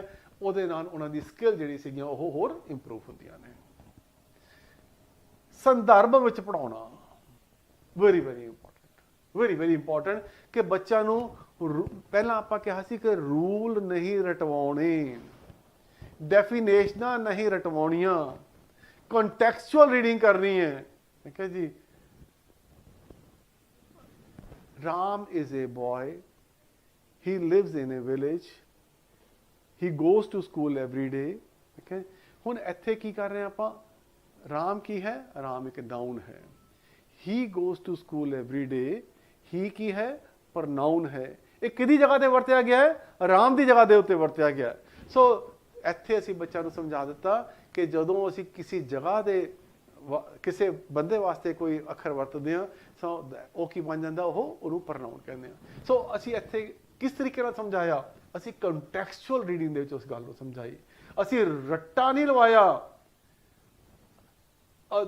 word used in place of a name, place of a thing is called pronoun, no, ਠੀਕ ਹੈ ਨਾ। ਅਸੀਂ ਇਹਨੂੰ ਸਮਝਾਇਆ ਕੰਟੈਕਸਚੁਅਲ ਤਰੀਕੇ ਦੇ ਨਾਲ, ਠੀਕ ਹੈ। ਸੋ ਇਸ ਤਰੀਕੇ ਨਾਲ ਕੰਟੈਕਸਚੁਅਲ ਤਰੀਕੇ ਨਾਲ ਬੱਚਿਆਂ ਨੂੰ ਜਿਹੜਾ ਸੀਗਾ ਉਹ ਪੜ੍ਹਾਇਆ ਜਾਣਾ ਚਾਹੀਦਾ ਹੈ। अच्छा वातावरण, राइट एनवायरमेंट ਜਿਹੜਾ ਸੀਗਾ, ਰਾਈਟ एनवायरमेंट ਕੀ ਹੋਏਗਾ, ਬੱਚਿਆਂ ਨੂੰ ਪ੍ਰਮੋਟ ਕੀਤਾ ਜਾਵੇ, ਠੀਕ ਹੈ। ਵਾਤਾਵਰਨ ਦਾ ਮਤਲਬ ਕੀ ਹੈ ਕਿ ਉਹਨਾਂ ਨੂੰ ਟੋਕਿਆ ਨਾ ਜਾਵੇ, ਉਹਨਾਂ ਨੂੰ ਨੈਗਿੰਗ ਨਾ ਕੀਤੀ ਜਾਵੇ, ਉਹਨਾਂ ਨਾਲ ਵਿਵਹਾਰ ਅੱਛਾ ਕੀਤਾ ਜਾਵੇ, ਉਹਨਾਂ ਨਾਲ ਕੋਈ ਬਦਸਲੂਕੀ ਨਾ ਕੀਤੀ ਜਾਵੇ, ਉਹਨਾਂ ਦੀਆਂ ਗਲਤੀਆਂ ਨਾ ਕੱਢੀਆਂ ਜਾਣ, ਉਹਨਾਂ ਨੂੰ ਮਾਰਿਆ ਨਾ ਜਾਵੇ, ਠੀਕ ਹੈ। ਉਹਨਾਂ ਨੂੰ ਉਤਸ਼ਾਹਿਤ ਕੀਤਾ ਜਾਵੇ ਕਿ ਉਹ ਆਪਣੇ ਵਿਊਜ਼ ਨੂੰ ਐਕਸਪ੍ਰੈਸ ਕਰ ਸਕਣ ਉਹ। ਸੋ ਇਸ ਤਰੀਕੇ ਨਾਲ ਜਿਹੜਾ ਸੀਗਾ ਅਸੀਂ ਕਹਿ ਸਕਦੇ ਹਾਂ ਇੱਕ ਅੱਛਾ ਐਨਵਾਇਰਨਮੈਂਟ ਜਿਹੜਾ ਸੀਗਾ ਉਹ ਕ੍ਰੀਏਟ ਕੀਤਾ ਜਾ ਸਕਦਾ। ਐਸੇ ਐਸੇ ਸਵਾਲ ਜਿਨ੍ਹਾਂ ਦਾ ਇੱਕ ਜਵਾਬ ਨਾ ਹੋਵੇ ਉਹਨਾਂ ਨੂੰ ਪ੍ਰਮੋਟ ਕਰਨਾ ਚਾਹੀਦਾ ਹੈ। ਪਹਿਲਾਂ ਅਸੀਂ ਕਿਹਾ ਸੀ ਕਲੋਜ਼ ਐਂਡਡ ਕੁਐਸਚਨ ਨਹੀਂ ਹੋਣੇ ਚਾਹੀਦੇ। ਕਿਸ ਤਰ੍ਹਾਂ ਦੇ ਕੁਐਸਚਨ ਹੋਣੇ ਚਾਹੀਦੇ ਨੇ? ਓਪਨ ਐਂਡਡ ਕੁਐਸਚਨ ਹੋਣੇ ਚਾਹੀਦੇ ਨੇ। ਸੋ ਓਪਨ ਐਂਡਡ ਕੁਐਸਚਨ ਜਿਵੇਂ ਮੈਂ ਤੁਹਾਨੂੰ ਪਹਿਲਾਂ ਐਗਜ਼ਾਮਪਲ ਦਿੱਤੀ ਸੀਗੀ ਕਿ ਅਸੀਂ ਕਹਿ ਦਿੰਦੇ ਕਿ ਪਾਣੀ ਦਾ ਫਾਰਮੂਲਾ ਕੀ ਹੈ, H2O, ਠੀਕ ਹੈ ਜੀ। ਕਲੋਜ਼ ਐਂਡਡ ਕੁਐਸਚਨ ਹੋ ਗਿਆ, ਬਸ ਗੱਲ ਖਤਮ ਹੋ ਗਈ। ਉਹ ਰੱਟਾ ਮਾਰ ਲਓ ਜੀ ਤੁਸੀਂ ਇਸ ਚੀਜ਼ ਨੂੰ। ਪਾਣੀ ਦਾ ਕੀ ਉਪਯੋਗ ਹੈ, ਪਾਣੀ ਨੂੰ ਸੰਭਾਲ ਕਿਸ ਤਰੀਕੇ ਨਾਲ ਹੋ ਸਕਦੀ ਹੈ, ਪਾਣੀ ਦੇ ਕੀ ਅਸੀਂ ਕਿਸ ਤਰੀਕੇ ਨਾਲ ਇਹਨਾਂ ਨੂੰ ਇਸਤੇਮਾਲ ਕਰ ਸਕਦੇ ਹਾਂ, ਜਾਂ ਖੇਤੀਬਾੜੀ ਦੇ ਵਿੱਚ ਪਾਣੀ ਨੂੰ ਕਿਸ ਤਰੀਕੇ ਨਾਲ ਇਸਤੇਮਾਲ ਦੀ ਬਚਤ ਕਿਵੇਂ ਕੀਤੀ ਜਾ ਸਕਦੀ ਹੈ। ਸੋ ਇਹਦੇ ਨਾਲ ਕੀ ਹੋ ਰਿਹਾ ਕਿ ਬੱਚਾ ਪਾਣੀ ਬਾਰੇ ਵੀ ਸੋਚ ਰਿਹਾ, ਉਹਦੀ ਸੰਭਾਲ ਬਾਰੇ ਵੀ ਸੋਚ ਰਿਹਾ, ਉਹਦੇ ਯੂਜ਼ੇਜ ਬਾਰੇ ਵੀ ਸੋਚ ਰਿਹਾ, ਉਹਦੀ ਕੰਟੈਕਸਚੁਅਲ ਜਿਹੜੀ ਸੀਗੀ ਉਹਦੀ এনवायरमेंट ਦੇ ਨਾਲ ਜਿਹੜਾ ਸੀਗਾ ਉਹਦਾ ਵੀ ਪਤਾ ਲੱਗ ਰਿਹਾ ਉਹਨੂੰ, ਔਰ ਉਹਦੀ ਜਿਹੜੀ ਸੋਚ ਹੈ ਉਹਦੇ ਵਿੱਚ ਵੀ ਵਾਧਾ ਹੋ ਰਿਹਾ। ਸਹਿਜ ਤਰੀਕੇ ਨਾਲ ਬੱਚਿਆਂ ਨੂੰ ਆਪਣੀ ਗੱਲ ਕਹਿਣ ਦਾ ਮੌਕਾ ਦੇਣਾ। ਬੱਚਿਆਂ ਨੂੰ ਜਿਹੜਾ ਸੀਗਾ ਕਦੇ ਵੀ ਤੂੰ ਖੜਾ ਹੋ ਜਾ, ਤੂੰ ਆਪਣੀ ਗੱਲ ਦੱਸ, ਠੀਕ ਹੈ ਜੀ, ਤੂੰ ਮੈਨੂੰ ਇਹਦਾ ਜਵਾਬ ਦੇ, ਠੀਕ ਹੈ ਨਾ। ਬੇਸਿਕਲੀ ਇਹਦੇ ਨਾਲ ਕੀ ਹੋ ਰਿਹਾ ਕਿ ਬੱਚੇ ਦੇ ਇੱਕ ਫੀਅਰ ਪੈਦਾ ਹੋ ਜਾਂਦਾ ਕਿ ਮੈਨੂੰ ਖੜਾ ਕਰਕੇ ਮੇਰੇ ਤੋਂ ਇਹ ਪੁੱਛਿਆ ਜਾਏਗਾ, ਠੀਕ ਹੈ ਨਾ। ਬੱਚਿਆਂ ਨੂੰ ਉਹਨਾਂ ਨੂੰ ਸਪੌਂਟੇਨੀਅਸਲੀ ਉਹਨਾਂ ਨੂੰ ਮਤਲਬ ਜਿਹੜਾ ਸੀਗਾ they should be able to react, ਠੀਕ ਹੈ ਨਾ। ਭਾਵੇਂ 4 ਬੱਚੇ ਇਕੱਠੇ ਹੋ ਕੇ ਬੋਲਦੇ ਨੇ ਇੱਕ ਗੱਲ ਨੂੰ ਬੋਲਦੇ ਨੇ ਉਹ, ਠੀਕ ਹੈ ਨੇ। ਸੋ ਬੱਚਿਆਂ ਦੇ ਵਿੱਚ ਕੀ ਹੈ ਇੱਕ ਤਰ੍ਹਾਂ ਦਾ ਉਤਸ਼ਾਹ ਪੈਦਾ ਹੁੰਦਾ ਕਿ ਉਹ ਆਪਣੀ ਗੱਲ ਨੂੰ ਕਹਿ ਸਕਣ ਔਰ ਟੀਚਰ ਉਸ ਗੱਲ ਨੂੰ ਐਕਨੋਲੇਜ ਕਰੇ। ਦੈਟ ਇਜ਼ ਵੈਰੀ ਇੰਪੋਰਟੈਂਟ ਕਿ ਸਪੌਂਟੇਨੀਅਸ ਜਿਹੜਾ ਸੀਗਾ ਉਹਦਾ ਸੈਲਫ ਐਕਸਪ੍ਰੈਸ਼ਨ ਹੋਣਾ ਚਾਹੀਦਾ ਬੱਚਿਆਂ ਦਾ, ਉਸ ਚੀਜ਼ ਨੂੰ ਪ੍ਰਮੋਟ ਕੀਤਾ ਜਾਣਾ ਚਾਹੀਦਾ ਔਰ ਟੀਚਰ ਉਸ ਗੱਲ ਨੂੰ ਜਿਹੜਾ ਸੀਗਾ ਐਕਨੋਲੇਜ ਕਰੇ। ਉਹ ਚੀਜ਼ ਬਹੁਤ ਜ਼ਰੂਰੀ ਹੋ ਜਾਂਦੀ ਹੈ। ਕਿਸੇ ਚੁਣੌਤੀ ਨੂੰ ਸਕਾਰਾਤਮਕ ਤਰੀਕੇ ਨਾਲ ਲੈਣਾ। ਉਹ ਕਿਹੜੀ ਕਲਾਸ ਦੇ ਦਿੱਤੀ ਤੁਸੀਂ ਮੈਨੂੰ, ਠੀਕ ਹੈ ਜੀ, ਇਹਦੇ ਵਿੱਚ ਤਾਂ ਬਿਹਾਰੀ ਵੀ ਹੈਗੇ ਨੇ, ਇਹਦੇ ਵਿੱਚ ਤਾਂ ਜਿਹੜੇ ਸੀਗੇ यूपी के बच्चे भी ने, ये पंजाब के बच्चे भी ने, मैं किवें पढ़ाऊँगा, इन्हों पंजाबी नहीं समझ आती, इन्हों हिंदी नहीं समझ आती, मैं तो फस गया इन्होंने जी ये, ठीक है जी। Now this should be taken as a challenge, this is थानू एक मौका मिले है मल्टीलिंगुअल क्लास का, मल्टीरेशियल क्लास के एड्रैस करने का, अपने आप को ढालन का, उन्होंने एक पॉजिटिव तरीके लेना चाहिए और थोड़ी कोशिश होनी चाहिए कि थोड़ी गल हर एक बच्चे को समझ आए, ठीक है। बच्चों की खूबी को उत्साहित करना ये आप काफ़ी बार कर चुके हैं, ठीक है जी, और यही गल बार बार रिपीट हो रही है, but this is very very important. और इस चीज़ का खास तौर पर ख्याल रखना चाहिए कि बच्चों की खूबियां वधाउण का कोई भी तरीका होवे, that will be the positive answer always in CDP। लिंग संवेदनशीलता, जेंडर सेंसिटाइजेशन, पहला आप गल की थी जेंडर डिस्क्रिमिनेशन, कुड़ियां इधर बह जाओ मुंडे इधर बह जाओ, ठीक है जी, आपस गल नहीं करनी तुसी, ठीक है जी। सो ਉਹਦੇ ਨਾਲ ਕੀ ਹੈ ਇੱਕ जेंडर डिस्क्रिमिनेशन शुरू हो गई, ठीक है जी। ਕੁੜੀਆਂ ਨੂੰ ਤਾਂ ਮੈਥਸ ਆਉਂਦਾ ਹੀ ਨਹੀਂ, ਨਾ ਇਹਨਾਂ ਦੇ ਪੱਲੇ ਪੈਂਦਾ, ਠੀਕ ਹੈ ਜੀ। जेंडर डिस्क्रिमिनेशन की गल हो गई। जेंडर संवेदनशीलता, सारे बच्चे भावें मुंडे होण भावें कुड़ियां होण, सबदे कोल दिमाग है, सब दी रगां दे विच खून दौड़दा है, सारिਆਂ ਨੂੰ गल समझ आएगी। मेरी गल ध्यान नाल सुनो, तुसीं सारे जिहड़े सीगे अपना तरक्की करोगे ना। ਇਹਦੇ ਨਾਲ ਕੀ ਹੋਇਆ, ਬੱਚਿਆਂ ਦੇ ਵਿੱਚ ਉਤਸ਼ਾਹ ਪੈਦਾ ਹੁੰਦਾ ਹੈ, ਜਿਹੜੀ ਡਿਸਕ੍ਰਿਮੀਨੇਸ਼ਨ ਵਾਲਾ ਪਾਰਟ ਆ ਉਹ ਖਤਮ ਹੋ ਜਾਂਦਾ ਹੈ। ਸੋ ਇਸ ਤਰੀਕੇ ਨਾਲ ਜਦੋਂ ਆਪਾਂ ਚੀਜ਼ਾਂ ਨੂੰ ਲਵਾਂਗੇ ਤਾਂ ਡੈਫੀਨੇਟਲੀ ਜਿਹੜਾ ਸੀਗਾ ਉਹ ਇਸ ਤਰ੍ਹਾਂ ਦੇ ਜਵਾਬ ਠੀਕ ਹੋਣਗੇ। ਸੋ ਜਿਹੜੀਆਂ ਗੱਲਾਂ ਮੈਂ ਤੁਹਾਨੂੰ ਹੁਣ ਦੱਸੀਆਂ ਨੇ, ਜੇ ਤੁਹਾਨੂੰ ਇਹ ਚੇਤੇ ਹੋ ਗਈਆਂ ਨੇ ਔਰ ਯਾਦ ਕਰ ਲਿਓ ਚੰਗੀ ਤਰੀਕੇ ਨਾਲ, ਤਾਂ ਆਪਾਂ ਅਗਲੀ ਵੀਡੀਓ ਦੇ ਵਿੱਚ ਇਹਨਾਂ ਦੇ ਉੱਤੇ ਬੇਸਡ ਕੁਐਸਚਨਸ ਨੂੰ ਡਿਸਕਸ ਕਰਾਂਗੇ, ਤਾਂ ਕਿ ਇਹ ਗੱਲ ਪ੍ਰੂਵ ਹੋ ਜਾਏ ਕਿ ਤੁਸੀਂ ਜਿਹੜੀਆਂ ਇਹ ਗੱਲਾਂ ਨੂੰ ਯਾਦ ਕੀਤਾ ਹੈ, ਇਹਨਾਂ ਦੇ ਬੇਸ ਦੇ ਉੱਤੇ ਕੋਈ ਕੁਐਸਚਨ ਆ ਜਾਏ ਤੁਸੀਂ ਉਹਨਾਂ ਨੂੰ ਝੱਟ ਸੋਲਵ ਕਰ ਲਓਗੇ। ਔਰ ਮੈਨੂੰ ਲੱਗਦਾ ਹੈ ਕਿ ਜਿਹੜਾ ਸਾਡਾ ਐਫਰਟ ਹੈ ਇਸ ਵੇਲੇ, ਜਿਹੜਾ ਇੱਕ ਐਫਰਟ ਅਸੀਂ ਕਰ ਰਹੇ ਹਾਂ ਇਸ ਵੇਲੇ, ਕਿ ਤੁਹਾਨੂੰ ਇਹ ਪੇਪਰ ਚੰਗੇ ਤਰੀਕੇ ਨਾਲ ਚੰਗੇ ਨੰਬਰ ਲੈ ਕੇ ਪਾਸ ਹੋ ਜਾਏ। ਸੋ ਪਹਿਲਾਂ ਆਪਾਂ ਕਰਾਂਗੇ MCQs ਔਰ ਉਸ ਤੋਂ ਬਾਅਦ ਵਿਗੋਟਸਕੀ ਤੇ ਪਿਆਜੇ ਦੀਆਂ ਥਿਊਰੀਆਂ, ਉਹਨਾਂ ਨੂੰ ਡਿਸਕਸ ਕਰਾਂਗੇ। ਸੋ ਇੱਕ ਇੱਕ ਕਰਕੇ ਥੋੜੇ ਦਿਨਾਂ ਦੇ ਵਿੱਚ ਹੀ ਆਪਾਂ ਸਾਰਾ ਸਿਲੇਬਸ ਬਹੁਤ ਚੰਗੇ ਤਰੀਕੇ ਨਾਲ ਕਵਰ ਕਰਕੇ, ਮੈਨੂੰ ਪੂਰੀ ਉਮੀਦ ਹੈ ਕਿ ਤੁਸੀਂ ਬਹੁਤ ਚੰਗੇ ਨੰਬਰ ਲੈ ਕੇ ਪਾਸ ਹੋਗੇ। ਸੋ ਇਸ ਵੀਡੀਓ ਨੂੰ ਧਿਆਨ ਨਾਲ, ਦੁਬਾਰਾ ਮੈਂ ਕਹਿ ਰਿਹਾ ਕਿ ਧਿਆਨ ਨਾਲ ਦੇਖ ਲਓ, ਤਾਂ ਕਿ ਤੁਹਾਨੂੰ ਇਹ ਸਾਰੀਆਂ ਗੱਲਾਂ ਸਮਝ ਆ ਜਾਣ ਔਰ ਯਾਦ ਰਹਿਣ। Thank you.